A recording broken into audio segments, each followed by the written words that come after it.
السلام علیکم ورحمۃ اللہ وبرکاتہ۔ کیا حال ہے سب کا؟ اہلاً و سہلاً مرحبا، آپ سب کو خوش آمدید کہتے ہوں قرآن کی اس مجلس میں۔ اللہ سبحانہ و تعالیٰ کا بہت بڑا احسان ہے کہ اس نے زندگی میں ایک بار پھر موقع دیا ہے کہ ہم قرآن مجید کے ترجمے سے گزر جائیں۔ نبی صلی اللہ علیہ وسلم ہر رمضان میں جبریل علیہ السلام کے ساتھ دورہ قرآن کیا کرتے تھے، اور آخری سال آپ نے 2 بار قرآن مجید کو دہرایا۔ اسی سنت پر عمل کرتے ہوئے ایک چھوٹی سی کوشش ہے کہ ہم بھی اس رمضان میں، بلکہ رمضان کے آنے سے پہلے ہی اس کی تیاری کرتے ہوئے، رمضان سے پہلے ہی قرآن سے مضبوط تعلق قائم کرتے ہوئے قرآن مجید کے ترجمے کو دہرا سکیں۔ اللہ سبحانہ تعالیٰ سے دعا ہے کہ وہ ہمارے اس وقت میں برکت ڈالے اور ہمیں وہ بہترین باتیں سکھا دے جن پر عمل کر کے ہماری زندگی بدل جائے، اور جب ہم اپنے رب سے ملاقات کریں تو وہ ہمیں دیکھ کر خوش ہو جائے۔ اللہ سبحانہ تعالیٰ اس عمل کو ہماری پورے کا پورا خالص نیت کے ساتھ ہماری حسنات کا ذریعہ بنائے۔ اور آج یہ دورہ قرآن کینیڈا میں 2024 میں شروع ہو رہا ہے۔ مجھے یاد ہے کہ پہلا دورہ قرآن 2004 میں ہوا تھا۔ آج 20 سال بعد اللہ تعالیٰ نے پھر موقع دیا ہے کہ دوبارہ، اس دوران بیچ میں اور بھی ہوئے ہیں، لیکن 20 سال کا ایک وقت گزر گیا ہے آپ لوگوں کو بھی قرآن سنتے ہوئے اور پڑھتے ہوئے۔ الحمدللہ، اللہ تعالیٰ ہمیں ساری زندگی اسی سے جوڑے رکھے۔ تو آئیے شروع کرتے ہیں۔ الحمدللہ رب العالمین الرحمن الرحیم مالک یوم الدین، الحمدللہ الذی علم بالقلم علم الانسان ما لم يعلم، الحمدللہ الذی ہدانا لنور الاسلام وارشدنا لطریق العلم والایمان، الحمدللہ حمدا کثیرا طیبا مبارکا فیہ کما یحب ربنا ویرضا۔ سب تعریف اللہ کے لیے ہے جو تمام جہانوں کا رب ہے۔ وہ بڑا مہربان، نہایت رحم کرنے والا ہے، بدلے کے دن کا مالک ہے۔ سب تعریف اللہ کے لیے ہے جس نے قلم کے ساتھ لکھنا سکھایا اور انسان کو وہ کچھ سکھایا جو وہ جانتا نہیں تھا۔ سب تعریف اللہ کے لیے ہے جس نے اسلام کے نور کی طرف ہمیں ہدایت دی اور علم اور ایمان کے راستے کی طرف ہماری رہنمائی کی۔ سب تعریف اللہ کے لیے ہے، بہت زیادہ تعریف، پاکیزہ اور بابرکت تعریف، جسے ہمارا رب پسند کرتا ہے اور اس سے راضی ہوتا ہے۔ قرآن مجید اللہ تعالیٰ کی طرف سے ایک عظیم نعمت ہے، نصیحت ہے، ہدایت ہے، رحمت ہے اور سراسر شفا ہے ان بیماریوں کے لیے جو سینوں میں ہیں، جو دلوں میں ہیں۔ ایمان والوں کے لیے یہ اللہ کے لیے اللہ کی طرف سے ایک فضل اور رحمت کا باعث ہے۔ قرآن کی مجالس میں رحمت اور سکینت اترتی ہے۔ رسول اللہ صلی اللہ علیہ وسلم نے فرمایا، جو لوگ اللہ کے گھروں میں سے کسی گھر میں، اور یہ مسجد ہے جہاں بیٹھے ہیں، اللہ کے گھروں میں سے کسی گھر میں اللہ کی کتاب کی تلاوت کرتے ہیں اور اس کی باہم تعلیم میں مصروف ہوتے ہیں، ان پر سکینت اترتی ہے، رحمت انہیں ڈھانپ لیتی ہے، فرشتے انہیں گھیر لیتے ہیں اور اللہ ان کا ذکر اپنے پاس موجود فرشتوں میں کرتے ہیں۔ بہترین ہے وہ لوگ جو قرآن سیکھیں اور سکھائیں۔ رسول اللہ صلی اللہ علیہ وسلم نے فرمایا، خیرکم من تعلم القرآن وعلمہ، تم میں سے بہترین وہ ہے جو قرآن سیکھے اور سکھائے، اور جس کے ساتھ اللہ بھلائی کا ارادہ کرتا ہے اسے دین کی سمجھ دے دیتا ہے۔ اس کتاب کے ساتھ برکتیں اترتی ہیں۔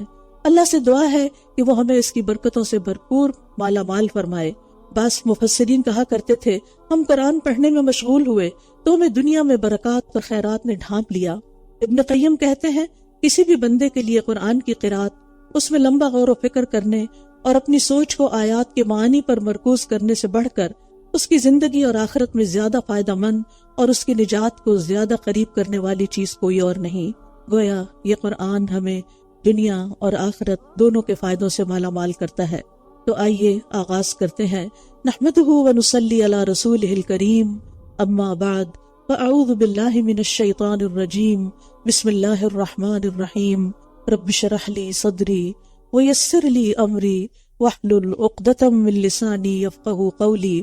الحمدللہ رب العالمین الرحمن الرحیم مالک یوم الدین، ایاک نعبد و ایاک نستعین، اہدنا الصراط المستقیم، صراط الذین انعمت علیہم غیر المغضوب علیہم ولا الضالین، آمین۔ سب تعریفیں اللہ ہی کے لیے ہیں جو تمام جہانوں کا رب ہے، بہت مہربان، نہایت رحم کرنے والا ہے، بدلے کے دن کا مالک ہے۔ صرف تیری ہی ہم عبادت کرتے ہیں اور صرف تجھ ہی سے ہم مدد چاہتے ہیں۔ ہمیں سیدھا راستہ دکھا، ان لوگوں کا راستہ جن پر تو نے انعام کیا، ان کا نہیں جن پر تیرا غضب ہوا، اور نہ گمراہ ہونے والوں کا۔ سورۃ الفاتحہ قرآن مجید کی سب سے افضل سورت ہے۔ انس رضی اللہ عنہ کہتے ہیں کہ نبی صلی اللہ علیہ وسلم کسی سفر میں تھے تو ایک آدمی آپ کے پاس اترا۔ اس نے بتایا کہ نبی صلی اللہ علیہ وسلم نے اس کی طرف متوجہ ہو کر فرمایا، کیا میں تمہیں قرآن کے افضل حصے کے بارے میں نہ بتاؤں؟ پھر آپ نے اس پر الحمدللہ رب العالمین کی تلاوت کی، الحمدللہ رب العالمین کی تلاوت کی۔ سورۃ الفاتحہ میں اللہ کے 5 نام ہیں، اللہ، الرب، الرحمن، الرحیم اور مالک۔ رب کا معنی معبود، سردار یا آقا، مالک اور اصلاح کرنے والا، اور یہ سب معنی رب العالمین کو شامل ہیں۔ ربوبیت کے معنی میں ایک چیز کو یا کسی شخص کو درجہ بدرجہ ترقی دینا اور پرورش کرتے ہوئے اسے درجہ تمام و کمال تک پہنچا دینا ہے۔ اللہ سبحانہ وتعالی اپنے تمام بندوں کو پالنے والا ہے، وہ سب کا رب ہے، لیکن اس کی خاص تربیت ان لوگوں کے لیے ہے جو اس کے چنے ہوئے بندے ہوتے ہیں۔ وہ ان کے دلوں، ان کی روحوں، ان کے اخلاق اور ان کے معاملات کی تربیت کرتا ہے۔ اور اس نام کے ساتھ ہم اللہ تعالیٰ سے اکثر دعا کرتے ہیں، ربنا اور ربی کہہ کر۔ قرآن مجید میں 40 سے زیادہ مرتبہ رب کا لفظ دعا کے ساتھ استعمال ہوا ہے کہ یا رب، تو ہی ہمارا پالنے خالق ہے، تو ہی ہمارا مالک ہے، تو ہی ہمیں روزی دیتا ہے، تیری ہی طرف ہمیں پلٹ کر جانا ہے۔ اور پھر سب تعریف اسی کے لیے ہے، الحمدللہ، جو کہ سب سے عبادت میں سے افضل ترین عبادت ہے، اللہ کا شکر گزار بندہ بننا۔ اور کس کا شکر گزار؟ وہ جس نے پیدا کیا، وہ جس نے صرف ہمیں نہیں سارے جہانوں کو پیدا کیا۔ وہ صرف ہماری ہی پرورش نہیں کر رہا، وہ سارے جہان والوں کی کر رہا ہے۔ اور صرف وہ رب ہی نہیں بلکہ الرحمن الرحیم ہے، نہایت مہربان ہے۔ الرحمن اللہ تعالیٰ کا ذاتی نام ہے۔ قل ادعوا اللہ او ادعوا الرحمن ایما تدعوا فلہ الاسماء الحسنی، کہہ دیجیے اللہ کہہ کے پکارو یا رحمان کہہ کے پکارو، یعنی اللہ بھی ذاتی نام ہے اور رحمان بھی ذاتی نام ہے۔ جس نام سے بھی تم اسے پکارو گے تو اسی کے لیے اچھے اچھے نام ہیں۔ الرحمن میں اللہ کی وسیع رحمت ہے، اور الرحیم اس بات پہ دلالت کرتا ہے کہ یہ رحمت اس کے خاص بندوں تک پہنچنے والی ہے۔ الرحمن میں مبالغہ الرحیم سے زیادہ ہے۔ رحمان کا لفظ قرآن مجید میں 75 بار ذکر کیا گیا ہے، اور الرحیم کا ذکر 100 سے زیادہ مرتبہ کیا گیا ہے۔ اللہ تعالیٰ کی رحمت ہر چیز پر وسیع ہے۔ برحمتی وسعت کل شیء، اللہ کی رحمت اس کے غضب پر بھاری ہے۔ اللہ کی 100 رحمتیں ہیں جن میں سے صرف ایک رحمت دنیا والوں کے لیے ہے، باقی ساری رحمتیں 99 آخرت میں بندوں کی نجات کے لیے کام آئیں گی۔ سورۃ الفاتحہ میں اللہ تعالیٰ نے عظیم امور کا ذکر کیا ہے، حمد کا ذکر کیا جو عبادت میں بہترین عبادت ہے، یعنی اللہ کی تعریف اور اس کا شکر ادا کرنا۔ اللہ کا نام اسم اعظم ہے، رب العالمین میں اس کی قدرت کے کمالات نظر آتے ہیں۔ رحمت بندے سے متعلق سب سے بہترین جسر ہے۔ مالک یوم الدین، یوم الدین قیامت کا دن سب سے بڑا دن ہے۔ ایاک نعبد، یہ اللہ کا سب سے بڑا حق ہے کہ ہم اس کی عبادت کریں۔ ایاک نستعین، یہ بندے کے حصے میں آنے والی بہترین دعا ہے اور مدد مانگنا ہے۔ اور اہدنا الصراط المستقیم سب سے بہترین دعا ہے، کیونکہ اگر انسان صحیح رستے پہ چل پڑتا ہے تو صحیح منزل تک بھی پہنچ جاتا ہے۔ اور پھر انعمت علیہم سب سے افضل ترین لوگ ہیں، اور مغضوب علیہم اور ضالین یہ سب سے زیادہ حق سے دور اور اللہ کے ناپسندیدہ بندے ہیں۔ لہٰذا یہ سورت بہترین سورت ہے جسے ہم ہر نماز میں پڑھتے ہیں، ہر نماز کی ہر رکعت میں ادا کرتے ہیں۔ اس کو پڑھتے ہوئے اللہ کی حمد و ثنا کو یاد رکھیے، اللہ سے دعا مانگیے، رحمت اور اس کے قیامت کے دن کے مالک ہونے کو یاد رکھیے، کیونکہ اللہ ہی ہے جس نے ہمیں پیدا کیا اور جس کے پاس ہمیں جانا ہے، اور جس کی طرف ہمارے سارے معاملات لوٹتے ہیں، جو ہر معاملے میں ہمارے کام آنے والا ہے، ہر چیز کا مالک ہے۔ اور پھر اس سے ہمیں مایوس نہیں ہونا، اس سے خیر اور برکت اور بھلائی مانگتے چلے جانا ہے۔ اور اس کی رحمتوں میں سے ایک بڑی رحمت ہے کہ اس نے ہمارے لیے یہ کتاب نازل کی ہے جسے آج ہم پڑھنے جا رہے ہیں۔ اس کتاب کی سب سے طویل ترین، سب سے لمبی سورت سورۃ البقرہ ہے، جس کا پڑھنا باعث برکت ہے اور جس کا چھوڑنا باعث حسرت ہے، اور جس گھر میں یہ پڑھی جاتی ہے وہاں سے شیاطین بھاگ جاتے ہیں۔ تو آئیے آغاز کرتے ہیں سورۃ البقرہ کا۔ الف لام میم، الف لام میم، ذالک الکتاب لا ریب فیہ ھدی للمتقین، یہ وہ کتاب ہے جس میں کوئی شک نہیں، تقوی والوں کے لیے ہدایت کا ذریعہ ہے۔ کون ہے تقوی والے؟ الذین یؤمنون بالغیب ویقیمون الصلاۃ ومما رزقناہم ینفقون. تقوی والے تو وہ ہیں وہ جو غیب پر ایمان لاتے ہیں اور نماز قائم کرتے ہیں اور جو رزق ہم نے انہیں دیا ہے اس میں سے وہ خرچ کرتے ہیں. غیب سے مراد وہ سارے حقائق ہیں جو انسان کے حواس اور عقل کی رسائی سے باہر ہیں.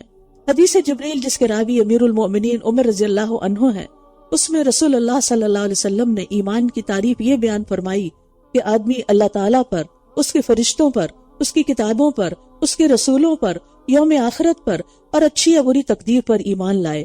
اور یہ سب چیزیں غیب میں شامل ہیں کیونکہ انہیں دیکھے بغیر ان پر ایمان لایا جاتا ہے.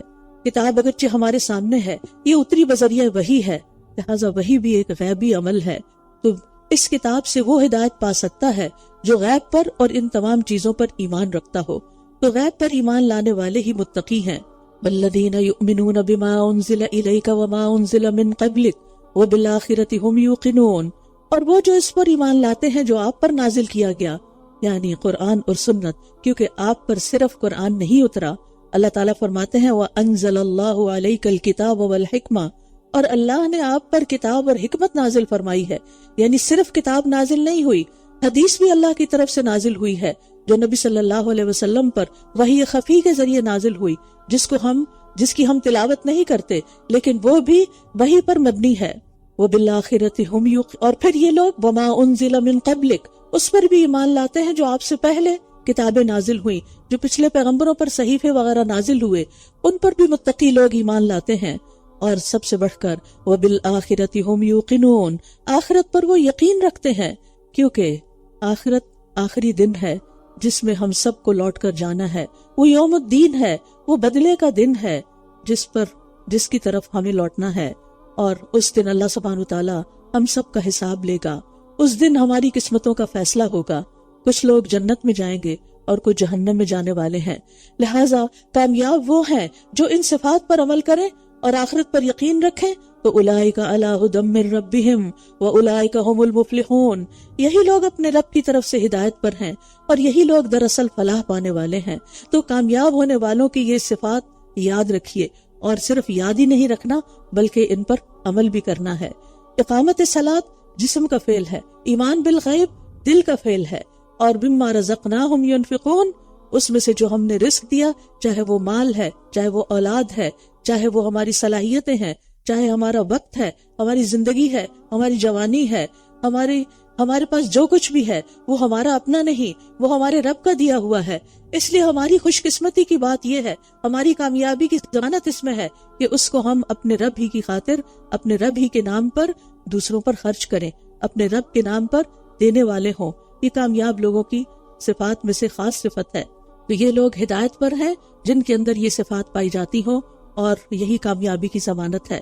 جب قرآن پڑھ رہے ہوں، آپ سن رہے ہوں، تو اپنے بارے میں سوچئے کہ کیا یہ ساری صفات میرے اندر ہیں، کیا میں اس پر ایمان رکھتی ہوں، کیونکہ ایمان کے بغیر تو کوئی عمل قبول ہی نہیں. اور یقین، ایمان کے اندر پورا یقین ہونا بہت ضروری ہے، کیونکہ شکوک و شبہات جو ہیں وہ انسان کو حق سے دور کر دیتے ہیں، اس کے ایمان کے منافی ہوتے ہیں. اور جب دل میں اللہ کے بارے میں یا اس کی کتاب کے بارے میں یا اس کے رسول کے بارے میں یا آخرت کے بارے میں کوئی شک آ جائے اور یقین ختم ہو جائے تو سمجھیے کہ ایمان ڈاواڈول ہے، ایمان یا تو کمزور ہے یا پھر ختم ہو گیا ہے، اور اس کے بغیر تو پھر کوئی بھی عمل قابل قبول نہیں. پھر فرمایا ان الذین کفروا سواء علیہم اانذرتہم ام لم تنذرہم لا یؤمنون، بے شک جن لوگوں نے کفر کیا ان کے لیے برابر ہے کہ آپ انہیں ڈرائیں یا نہ ڈرائیں، وہ ایمان نہیں لائیں گے. یہاں لا یؤمنون سے مراد تمام کفار تو نہیں ہو سکتے، کیونکہ بہت سے کافر دعوت اسلام کے نتیجے میں ایمان لائے اور الحمدللہ اب بھی ایمان لا رہے ہیں.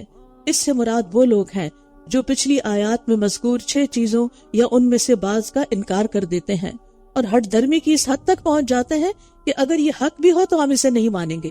یعنی جو ضد کا شکار ہوں، جیسے نبی صلی اللہ علیہ وسلم کے زمانے میں بعض یہود مدینہ اور ابو جہل اور اس کے ساتھی انہوں نے طے کر لیا تھا کہ ہم نے ماننا نہیں.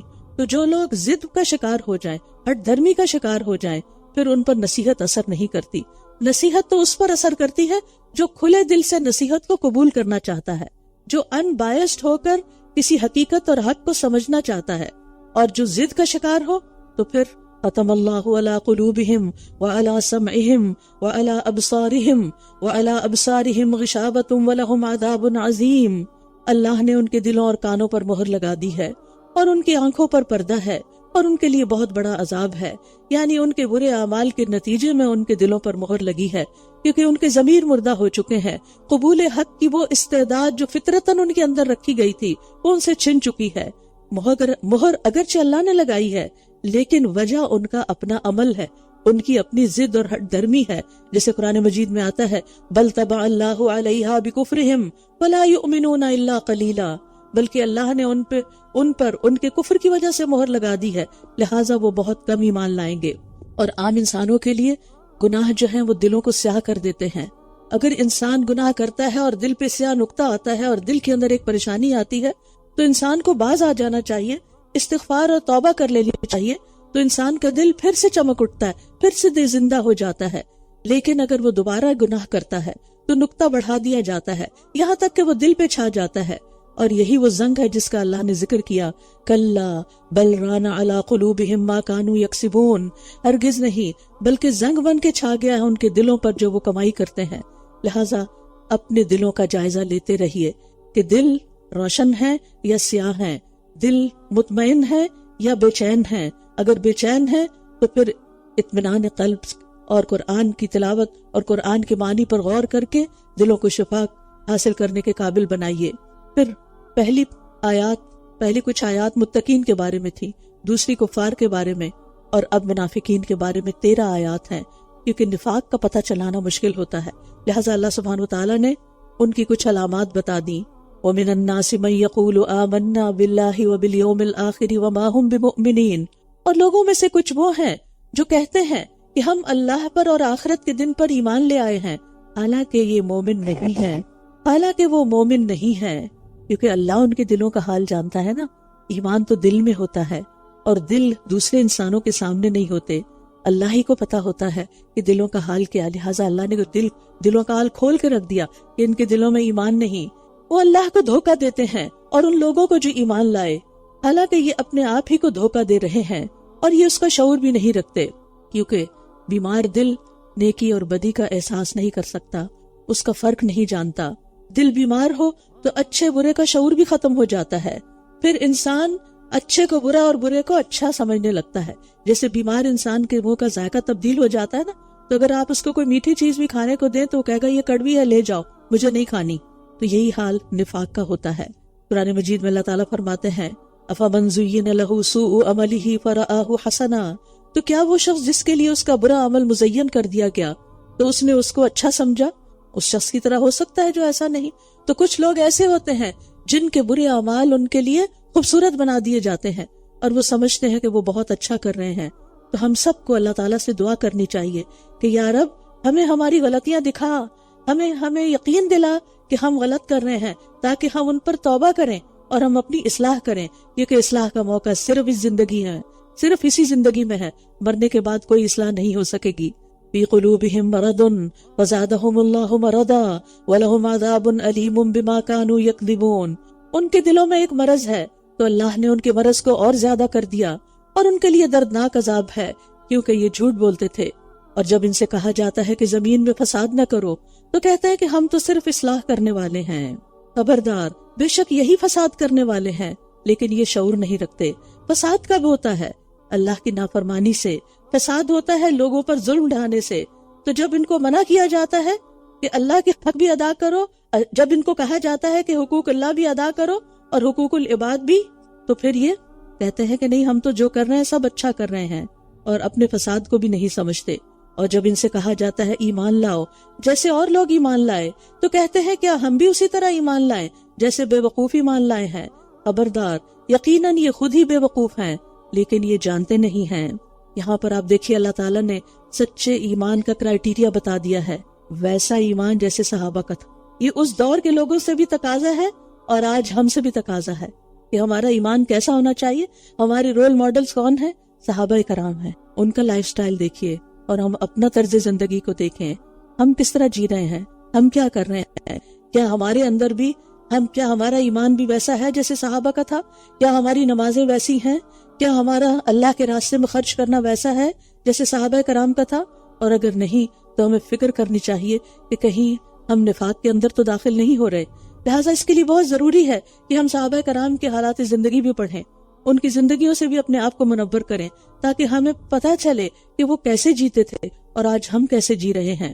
اور جب یہ ان لوگوں سے ملتے ہیں جو ایمان لائے تو کہتے ہیں ہم بھی ایمان لائے، ہم بھی ایمان لائے ہیں۔ اور جب اپنے شیطانوں کے پاس تنہا ہوتے ہیں تو کہتے ہیں کہ دراصل ہم تمہارے ساتھ ہیں، ہم تو صرف ان سے مذاق کر رہے ہیں۔ یہاں شیطانوں سے مراد ان کے لیڈرز ہیں۔ اللہ ان سے مذاق کرتا ہے اور انہیں ڈھیل دے رہا ہے، جبکہ یہ اپنی سرکشی میں بھٹکتے پھر رہے ہیں۔ منافقین جو دل میں کفر رکھتے تھے، دل سے انکار کرتے تھے، جب وہ مسلمانوں سے ملتے تو ان کے سامنے اپنے اسلام کا اظہار کہتے ہم آمنا، ہم ایمان لائے ہیں، اور جب اپنے لوگوں کے پاس ہوتے تو ایمان والوں کا مذاق اڑاتے۔ اسی لیے اللہ سبحانہ وتعالیٰ نے ان کے بارے میں یہ طے کر دیا کہ یہ جہنم کے سب سے نچلے گڑھے میں ہوں گے، لیکن دنیا میں اللہ نے ان کی رسی دراز کر رکھی ہے۔ اولئک الذین اشتروا الضلالۃ بالہدی وما ربحت تجارتہم وما کانوا مہتدین۔ یہی وہ لوگ ہیں جنہوں نے ہدایت کے بدلے گمراہی خرید لی، تو نہ ان کی تجارت فائدہ مند ہوئی اور نہ ہی یہ ہدایت پانے والے ہوئے۔ ان کی مثال اس شخص کی طرح ہے جس نے آگ جلائی، پھر جب اس آگ نے اس ماحول کو روشن کر دیا، اور جب اس آگ نے اس کے ماحول کو روشن کر دیا تو اللہ ان کا نور لے گیا اور انہیں اندھیروں میں چھوڑ دیا۔ اب یہ دیکھ نہیں پاتے۔ دنیا میں فائدے پا لینا لیکن آخرت میں اندھیرا ہی اندھیرا ہونا، یہ کس وجہ سے ہوتا ہے؟ اس لیے کہ انسان دنیا میں تو بظاہر اسلام کا اظہار کر کے مسلمانوں کے ساتھ اپنے رشتے جوڑ سکتا ہے، ان کا وارث بن سکتا ہے، مال غنیمت اور دیگر بے شمار فائدے حاصل کر سکتا ہے، لیکن جب انسان اس دنیا سے جاتا ہے تو پھر ساری نعمتیں کچھ جاتا ہے اور پھر اندھیروں میں ڈوب جاتا ہے۔ قبر کا اندھیرا، محشر کا اندھیرا، جہنم کا اندھیرا۔ تو جو لوگ ایمان لا کر پھر کفر کی طرف پلٹ جائیں، ان کے لیے پھر دنیا میں بھی اندھیرے ہیں اور آخرت میں بھی اندھیرے ہیں۔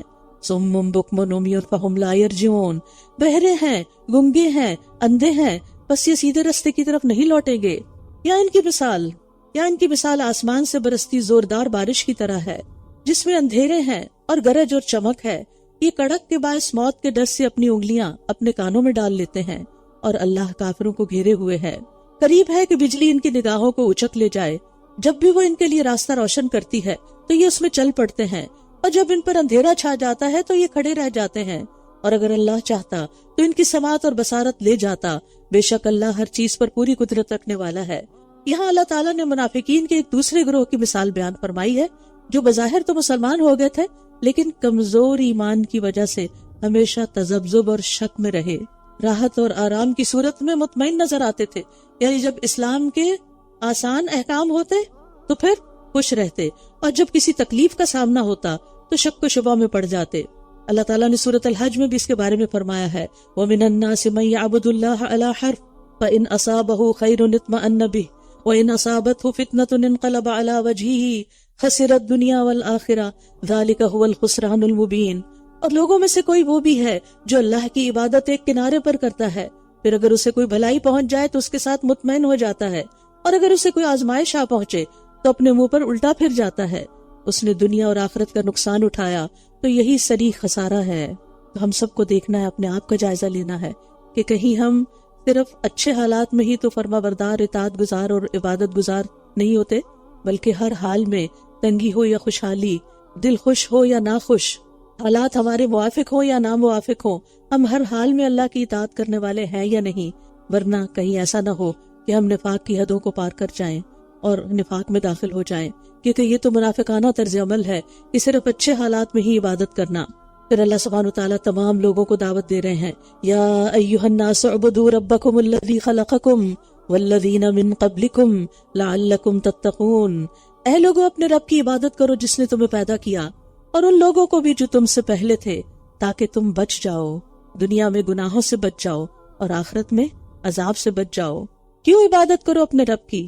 اس لیے کہ وہ ہے تمہارا رب، تو وہ ہے وہ جس نے تمہارے لیے زمین کو فرش اور آسمان کو چھت بنایا اور آسمان سے پانی برسایا، پھر اس کے ذریعے تمہارے لیے رزق کے طور پر پھل پیدا کیے، بس تم اللہ کے ساتھ کسی کو شریک نہ ٹھہراؤ جبکہ تم جانتے ہو۔ تو یہاں اللہ کی وحدانیت بیان ہوئی ہے کہ صرف ایک اللہ کی عبادت کرنی ہے اور اس کے ساتھ کسی کو شریک نہیں کرنا۔ شرک اکبر اور شرک اصغر دونوں کو چھوڑ دینا ہے. اور پھر اس کے بعد عبادت کے لیے ضروری ہے کہ قرآن مجید سے تعلق قائم کیا جائے. لہٰذا اس بات کا یقین ہونا ضروری ہے کہ یہ کتاب ہدایت ہے اور اس میں کسی قسم کا کوئی شک نہیں، کیونکہ اگر قرآن کے بارے میں دل میں ڈاؤٹ آ گئے تو پھر قرآن پہ عمل نہیں کر سکیں گے. اسی لیے فرمایا اور اگر تمہیں اس میں شک ہے جو ہم نے اپنے بندے پر نازل فرمایا تو اسی طرح کی ایک صورت تم بھی بنا لاؤ اور اللہ کے سوا اپنے مددگاروں کو بھی بلا لو اگر تم سچے ہو. پھر اگر تم ایسا نہ کر سکو اور تم ہرگز ایسا کر بھی نہ سکو گے تو بچو اس آگ سے جس کا ایندھن انسان اور پتھر ہے، جو کافروں کے لیے تیار کی گئی ہے. اور خوشخبری دے دیجئے ان لوگوں کو جو ایمان لائے اور انہوں نے نیک عمل کیے کہ ان کے لیے ایسے باغات ہیں جن کے نیچے نہریں جاری ہیں.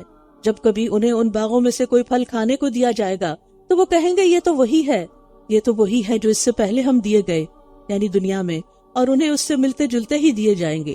اور وہاں ان کے لیے پاک صاف بیویاں ہوگی اور وہ ان میں ہمیشہ رہنے والے ہیں. یاد رکھیے یہاں پر ایمان کے ساتھ عمل صالح کا ذکر الگ سے بھی کیا گیا ہے.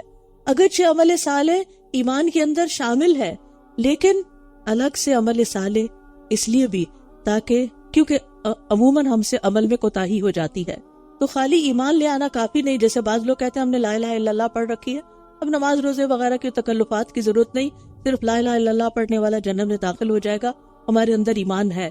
بالکل ہم مانتے ہیں آپ کے اندر ایمان ہوگا، لیکن ایمان کے ساتھ ساتھ ایمان کے تقاضے بھی پورے کرنے ہیں جو قرآن و سنت میں ہمیں بتائے گئے ہیں. اس کے بعد اللہ سبحانہ وتعالی ایک مثال کے ذریعے بات سمجھاتے ہیں. ان اللہ لا یستحی ان یضرب مثلا ما بعوضۃ فما فوقها، بے شک اللہ اس سے نہیں شرماتا کہ وہ مچھر یا اس سے اوپر کسی چیز کی مثال بیان کرے. تو جو لوگ ایمان لائے وہ جانتے ہیں کہ یہ ان کے رب کی طرف سے سچ ہے، اور رہے وہ لوگ جنہوں نے انکار کیا تو وہ کہتے ہیں کہ اس مثال سے اللہ کی کیا مراد ہے، اس مثال سے اللہ کی مراد کیا ہے. وہ اکثر لوگوں کو اس سے گمراہ کرتا ہے اور بہت سو کو اسی سے ہدایت بخشتا ہے، اور وہ اس سے گمراہ کرتا بھی ہے تو صرف فاسقوں کو. جب قرآن نے چیلنج کیا کہ اگر تمہیں کتاب کے بارے میں شک ہے تو پھر اس جیسی کوئی ایک صورت ہی بنا لاؤ، لیکن وہ نہ بنا سکے تو انہوں نے اپنی ناکامی کو کس طرح ظاہر کیا؟ قرآن پر اعتراض کر کے. جب انسان کے پاس دلیل نہیں ہوتی تو پھر اعتراض ہوتا ہے، پھر الزام تراشی ہوتی ہے، پھر اس سے اگلے مرحلے پر گالی گلوچ ہوتی، پھر اس سے اگلے مرحلے پر تصادم شروع ہو جاتا ہے. تو اللہ سبحانہ وتعالیٰ فرماتے ہیں کہ اس کتاب کے اندر کوئی بھی چیز بیکار نہیں. اگر تم یعنی مچھر جیسی چیز پر اعتراض کرتے ہو کہ اس کا ذکر کیوں آیا ہے قرآن میں، تو تم ایک مچھر ہی بنا کر دکھاؤ، نہیں بنا سکتے. تو جب اللہ نے اس میں ذکر کیا تو اس میں فائدہ ہی ہوگا، اور اس میں ہمارے لیے سیکھنے اور سمجھنے کی بہت سی چیزیں. اور اگر آپ جا کر نیٹ پر دیکھیں مچھر کی تخلیق کے بارے میں اور مچھر کے کاموں کے بارے میں تو آپ حیران ہو جائیں گے کہ مچھر کو معمولی تخلیق نہیں ہے. اگرچہ دیکھنے میں بہت چھوٹا سا نظر آتا ہے لیکن اس کے سارے سسٹمز اس میں کام کرتے ہیں. اور صرف مچھر نہیں، وما فوقہا، جو اس کے اوپر پیراسائٹ ہے وہ بھی اللہ کی نشانی ہے جو تمہیں نیکڈ آئی سے نظر بھی نہیں آتا. تو اللہ سبحانہ وتعالیٰ نے اپنی کتاب میں جو بھی بیان کیا ہے وہ بالکل سچ ہے، حق ہے، لا ریب فیہ ہے، اور اس میں ہمارے لیے ہدایت ہے. کچھ باتیں براہ راست احکام کے طور پر ہیں قرآن مجید میں جو اللہ کا کلام ہے، اور کچھ غور و فکر کی دعوت دیتی ہیں کچھ آیات. لہٰذا دونوں طرح سے کسی آیت کو پڑھ کر ہمیں عمل کی موٹیویشن ملتی ہے اور کچھ آیات کے ساتھ غور و فکر کی دعوت ملتی ہے، اور اللہ سبحانہ وتعالیٰ کی عظمت دل میں بڑھتی، ایمان بڑھتا ہے. لہٰذا کسی بھی آیت کو معمولی نہ سمجھیے. اور یہاں اللہ سبحانہ وتعالیٰ نے اپنی صفت حیا کا ذکر کیا ہے. حقیقت یہ ہے کہ اللہ تعالیٰ بہت حیا کرنے والا ہے، اور اس کا حیا جو ہے وہ بندوں کے حیا کی طرح نہیں ہے. اس کے حیا کی ایک مثال دی گئی کہ بندہ جب اللہ کی طرف ہاتھ اٹھا کے دعا کرتا ہے تو اللہ تعالیٰ اس بات سے حیا کرتا ہے کہ وہ ان ہاتھوں کو خالی لوٹائے. لہٰذا وہ ہاتھ اونچے کر کے اللہ سے دعا کیا کیجئے. اللہ سبحانہ وتعالیٰ ہر طرح کی کمی اور کمزوری سے پاک ہے. اللہ سبحانہ وتعالیٰ بندوں کے دلوں کو بھی جانتا ہے اور ظاہر کو بھی جانتا ہے. لہٰذا قرآن پڑھتے ہوئے اگر اس طرح کا کوئی بھی اشکال ذہن میں آئے تو فوراً اس کو جھٹک دیجئے کہ اگر رب نے فرمایا ہے تو سچ ہی فرمایا ہے، حق ہی ہے، کیونکہ یہ کتاب حق ہے، یہ اللہ کا کلام ہے. اور جتنا زیادہ ہمارا اس بات پر یقین ہوگا اتنا ہی ہمارا عمل بہتر ہوتا جائے گا. پیچھے فرمایا کہ اس انکار جو ہے وہ فاسق ہی کرتے ہیں. فاسق کون ہے؟ وہ لوگ جو اللہ کے عہد کو اس کے پختہ کرنے کے بعد توڑ دیتے ہیں، اور اللہ نے جس چیز کو جوڑنے کا حکم دیا اس کو کاٹ ڈالتے ہیں، یعنی رشتوں وغیرہ کو، اور وہ زمین میں فساد کرتے ہیں. یہی لوگ دراصل خسارہ پانے والے ہیں. کیف تکفرون باللہ وکنتم امواتا واحیاکم ثم یمیتکم ثم یحییکم ثم الیہ ترجعون. تم اللہ کا انکار کیسے کر سکتے ہو حالانکہ تم مردہ تھے، تو اس نے تمہیں زندگی بخشی، پھر وہی تمہیں موت دے گا، پھر وہی تمہیں زندہ کرے گا، پھر تم اسی کی طرف لوٹائے جاؤ گے. وہی تو ہے جس نے تمہارے لیے وہ سب کچھ پیدا کیا جو زمین میں ہے. پھر وہ آسمان کی طرف متوجہ ہوا تو ان کو ٹھیک ٹھیک 7 آسمان بنا دیا، اور وہ ہر چیز کا خوب علم رکھنے والا ہے. اب یہاں سے آیت نمبر 30 سے آنورڈز تخلیق آدم کا ذکر ہوا ہے، اور اس میں بھی ہمارے لیے بہت سے سبق ہیں. وَإِذْ قَالَ رَبُّكَ لِلْمَلَائِكَةِ إِنِّي جَاعِلٌ فِي الْأَرْضِ خَلِيفَةً. اور جب آپ کے رب نے فرشتوں سے فرمایا کہ میں زمین میں ایک خلیفہ بنانے والا ہوں. خلیفہ وہ ہوتا ہے جو کسی کی موت کے بعد یا اس کے غائب ہونے کی صورت میں اس کا جانشین بنے، یا کام خود سر انجام نہ دے سکنے کی صورت میں بعض معاملات میں اس کا نائب ہو. یہاں خلیفہ سے مراد اللہ کا خلیفہ لینا درست نہیں، کیونکہ اللہ تعالیٰ پر نہ تو موت آئے گی، نہ وہ غائب ہے، اور نہ وہ اپنے کاموں میں کسی کا محتاج ہے.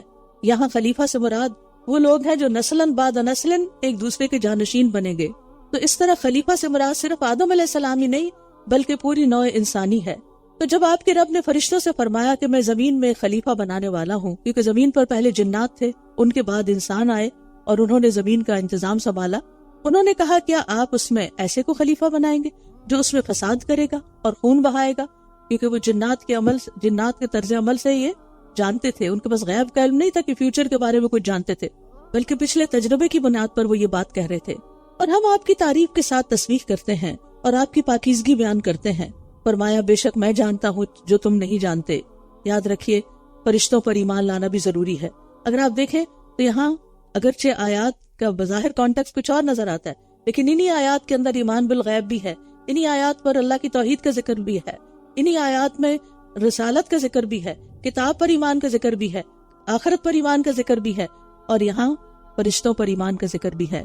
اور یہاں آپ دیکھیے کہ فرشتوں نے جب یہ کہا کہ آپ زمین پر ایک ایسے کو نائب بنانے والے ہیں جو اس میں خون بہائے گا، تو یہ اللہ تعالیٰ پر اعتراض نہیں تھا، انہوں نے بس اپنا کنسرن شو کیا تھا. اور اس نے آدم کو یعنی اللہ نے آدم کو سب کے سب نام سکھا دیے، پھر انہیں فرشتوں کے سامنے پیش کیا اور فرمایا اگر تم سچے ہو تو مجھے ان سب کے نام بتاؤ. انہوں نے کہا آپ پاک ہیں، ہم کچھ نہیں جانتے سوائے اس کے جو آپ نے ہمیں سکھا دیا. بے شک آپ تو خوب علم رکھنے والے، بہت حکمت والے ہیں. اس سے ایک اور بات پتہ چل رہی کہ فرشتوں کے پاس بس اپنے فیلڈ کا ہی علم ہے، وہ غیب نہیں جانتے. فرشتے نہیں جانتے تو جنات کہاں سے جانتے ہیں؟ لہٰذا جنات کے ذریعے غیب کا علم معلوم کرنا انتہائی غلط چیز ہے. اور آپ دیکھیے کہ فرشتوں کا علم جو ہے یہاں جزوی علم ہے، اور وہ مقرب ترین مخلوق ہے اللہ تعالیٰ کی، اس کے باوجود علم غیب نہیں ہے ان کے پاس. غیب تو صرف اللہ ہی جانتا ہے. حضرت عائشہ نے فرمایا جو شخص تمہیں کہے کہ نبی صلی اللہ علیہ وسلم غیب جانتے تھے تو بلا شبہ اس نے جھوٹ کہا. اللہ تو فرماتا ہے کہ اس کے سوا کوئی غیب نہیں جانتا. اور یہاں اس آیت کے آخر میں اللہ تعالیٰ کے 2 نام العلیم اور الحکیم کا ذکر ہوا ہے. یہ دونوں نام 29 مرتبہ اللہ تعالیٰ کی کتاب میں مل کر آئے ہیں، العلیم اور الحکیم. العلیم وہ جس کا علم کامل ہے، اور الحکیم جس کے سارے فیصلے حکمت پر مبنی ہیں. زمین و آسمان کی کوئی چیز اس پر پوشیدہ نہیں، اس کے علم نے ہر چیز کا احاطہ کر رکھا ہے، ظاہر کا، باطن کا، باریکی کا، بڑائی کا، اور ہر طرح کا. لیکن اس کے ساتھ ساتھ وہ حکمت بھی رکھتا ہے. عام طور پر یہ ہوتا ہے کہ جس شخص کے پاس بہت علم ہو وہ بہت اوور کانفیڈنٹ ہو جاتا ہے، اور اس کی وجہ سے بعض اوقات اس کے اندر ایروگنس آ جاتی ہے. لیکن اللہ سبحانہ وتعالیٰ العلیم ہونے کے ساتھ ساتھ الحکیم ہے. قال یا آدم انبئہم باسمائہم، فرمایا اے آدم انہیں ان کے نام بتاؤ. پھر جب اس نے انہیں ان سب کے نام بتا دیے تو فرمایا کیا میں نے تمہیں کہا نہ تھا کہ بے شک میں آسمانوں اور زمین کی غیب جانتا ہوں، اور میں جانتا ہوں جو کچھ تم ظاہر کرتے ہو اور جو تم چھپاتے ہو. اور جب ہم نے فرشتوں سے کہا آدم کو سجدہ کرو تو ان سب نے سجدہ کیا سوائے ابلیس کے. اس نے انکار کر دیا اور تکبر کیا اور وہ کفر کرنے والوں میں سے ہو گیا. اور ہم نے کہا اے آدم تم اور تمہاری بیوی دونوں جنت میں رہو، اور اس میں جہاں چاہو اور اس میں جہاں کہیں سے چاہو بے روک ٹوک کھاؤ، لیکن اس درخت کے قریب نہ جانا ورنہ تم دونوں ظالموں میں سے ہو جاؤ گے. آخرکار شیطان نے ان دونوں کو وہاں سے پھسلا دیا اور انہیں اس سے نکلوا دیا جہاں وہ تھے. اور ہم نے کہا اتر جاؤ، تم ایک دوسرے کے دشمن ہو اور تمہارے لیے ایک مدت تک زمین میں ٹھہرنا اور فائدہ اٹھانا ہے. بعض لوگوں کا خیال ہے کہ شیطان جو ہے وہ بھی فرشتہ تھا. وہ فرشتہ نہیں تھا، لیکن اپنی عبادت اور اپنے ظاہری اعمال کی بنا پر فرشتوں کے قریب ہو گیا تھا اور فرشتوں کے ساتھ ساتھ ہوتا تھا، لیکن اس کے دل کے اندر وہی نفاق چھپا ہوا تھا جو نبی صلی اللہ علیہ وسلم کے زمانے میں اور ہر دور پہ ایسے لوگوں کے اندر ہوتا ہے کہ ان کے ظاہری اعمال بڑے نیک ہوتے ہیں جو دکھاوے کے ہوتے ہیں، لیکن اندر ایمان نہیں ہوتا۔ تو شیطان کے بھی اندر صحیح ایمان نہیں تھا، جس کی وجہ سے، اور اس کے اندر تکبر تھا جو کہ ایمان کے منافع ہوتا ہے۔ اسی لیے تکبر اگر رائی کے دانے برابر بھی ہے تو انسان جنت میں داخل نہ ہو سکے گا۔ تو اس بنا پر اس نے انکار کر دیا اور پھر اپنے آپ کو اپنی، اس کی انشاءاللہ تفصیل آگے سورۃ الاعراف میں آئے گی، لیکن یہ ہے کہ یہاں جو بات بتانا مقصود ہے وہ یہ کہ شیطان نے آدم علیہ السلام اور ان کی بیوی کو جو دونوں جنت کی نعمتوں کے مزے کر رہے تھے وہاں سے ان کو نکلوا کے چھوڑا۔ اس میں ایک بہت بڑی عبرت ہے ہم سب کے لیے کہ ہمیں بھی شیطان ہر اس عمل کی طرف لے جاتا ہے، خوشنما بنا کے دکھاتا ہے اور ہم سے جھوٹے وعدے کرتا ہے کہ اس کے کرنے سے کچھ نہیں ہوگا، یہ تو معمولی سی چیز ہے، بس کر لو، دیکھو اس کا کتنا فائدہ ہے۔ برائی کو خوبصورت بنا کے پیش کرتا ہے، اور اس کا اصل مقصد کیا ہے کہ بنی نوع آدم کو کسی بھی طرح جنت میں جانے سے روک دیا جائے، بلکہ وہ اس کے ساتھ ہمیشہ کے لیے جہنم میں جا کے جلے۔ تو آپ دیکھیں کہ آدم علیہ السلام جن کو اللہ نے اپنے ہاتھ سے بنایا اور جن سے فرشتوں کو جن کے آگے سجدہ کروایا، اگر ان کو شیطان نے پھسلا لیا تو ہمارے ایمان کا کیا حال ہے اور ہمارے یقین کا کیا حال ہے، اور ہم اس دشمن کی زد میں کس قدر ہو سکتے ہیں۔ لہٰذا ہم سب کو چوکنا رہنے کی ضرورت ہے۔ پھر آدم نے اپنے رب سے توبہ کے چند کلمات سیکھ لی، اللہ سبحانہ وتعالیٰ نے خود ہی سکھائے، اور پھر انہی کلمات سے توبہ کی تو اس نے اس پر مہربانی کی۔ بے شک وہ بہت توبہ قبول کرنے والا، نہایت رحم کرنے والا ہے۔ ہم نے کہا تم سب یہاں سے اتر جاؤ، پھر اگر تمہارے پاس میری طرف سے کوئی ہدایت آئے تو جو میری ہدایت کی پیروی کریں گے تو ان پر نہ کچھ خوف ہوگا اور نہ وہ غمگین ہوں گے، اور رہے وہ لوگ جنہوں نے کفر کیا اور ہماری آیات کو جھٹلا دیا، اللہ کی آیات کو جھٹلا دیا، وہ آگ والے ہیں، وہ اس میں ہمیشہ رہنے والے ہیں۔ تمام انسانوں کو خطاب کرنے کے بعد بنی اسرائیل سے اب خصوصی خطاب شروع ہو رہا ہے، کیونکہ اہل کتاب ہونے کی وجہ سے ان کا حق زیادہ ہے کہ وہ نبی صلی اللہ علیہ وسلم پر ایمان لائے۔ یہ خطاب کبھی انعامات یاد دلا کر ہے جو ان پر کیے گئے، کبھی ان کی بدعمالیوں پر ڈانٹ کے ساتھ ہے، اور کبھی ان سزاؤں کے ذکر کے ساتھ ہے جو ان کی نافرمانیوں پر انہیں دی گئی۔ یہاں سے لے کر آیت نمبر 147 تک ان پر 10 انعامات، ان کی 10 بدعمالیوں اور انہیں دی جانے والی 10 سزاؤں کا ذکر ہے۔ تو اللہ تعالیٰ فرماتے ہیں، اے بنی اسرائیل، یا بنی اسرائیل اذکروا نعمتی التی انعمت علیکم واوفوا بعہدی اوف بعہدکم وایای فارہبون۔ اے بنی اسرائیل، میری اس نعمت کو یاد کرو جو میں نے تم پر انعام کی، اور تم میرے عہد کو پورا کرو، میں تمہارے عہد کو پورا کروں گا، اور صرف مجھ ہی سے ڈرتے رہو، اور اس کتاب پر ایمان لاؤ جو میں نے نازل کی ہے، یعنی قرآن، وہ اس کی تصدیق کرنے والی ہے جو تمہارے پاس ہے، اور تم سب سے پہلے اس کا انکار کرنے والے مت بنو، اور میری آیات کے بدلے تھوڑی قیمت مت لو، اور صرف مجھ ہی سے ڈرتے رہو۔ تھوڑی قیمت کا مطلب یہ نہیں کہ زیادہ قیمت لے لو، بلکہ مطلب یہ ہے کہ آیات الہی کے بدلے اگر پوری دنیا بھی تمہیں مل جائے تو متاع قلیل ہے۔ اللہ تعالیٰ فرماتے ہیں سورۃ النساء میں، قل متاع الدنیا قلیل، کہہ دیجئے دنیا کا سامان بہت تھوڑا ہے۔ دین بیچ کر دنیا حاصل کرنا، غلط فتوے دینا اور دنیا کے مال و متاع کی ہرس رکھنا بہت گھاٹے کا سودا ہے۔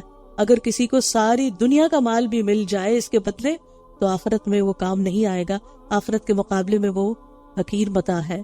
اس لیے انسان کو اپنے دین کے معاملے میں کسی بھی چیز کو ترجیح نہیں دینی چاہیے۔ پھر فرمایا، اور تم حق کو باطل کے ساتھ خلط ملط نہ کرو اور نہ حق کو چھپاؤ، جبکہ تم جانتے ہو، اور نماز قائم کرو اور زکوٰۃ ادا کرو اور رکوع کرنے والوں کے ساتھ رکوع کرو، یعنی نماز با جماعت کا حکم ہے، کیونکہ اقامت صلاۃ کا حصہ ہے یہ کہ مرد جماعت سے نماز پڑھیں۔ أَتَأْمُرُونَ النَّاسَ بِالْبِرِّ وَتَنْسَوْنَ أَنفُسَكُمْ وَأَنْتُمْ تَتْلُونَ الْكِتَابَ أَفَلَا تَعْقِلُونَ۔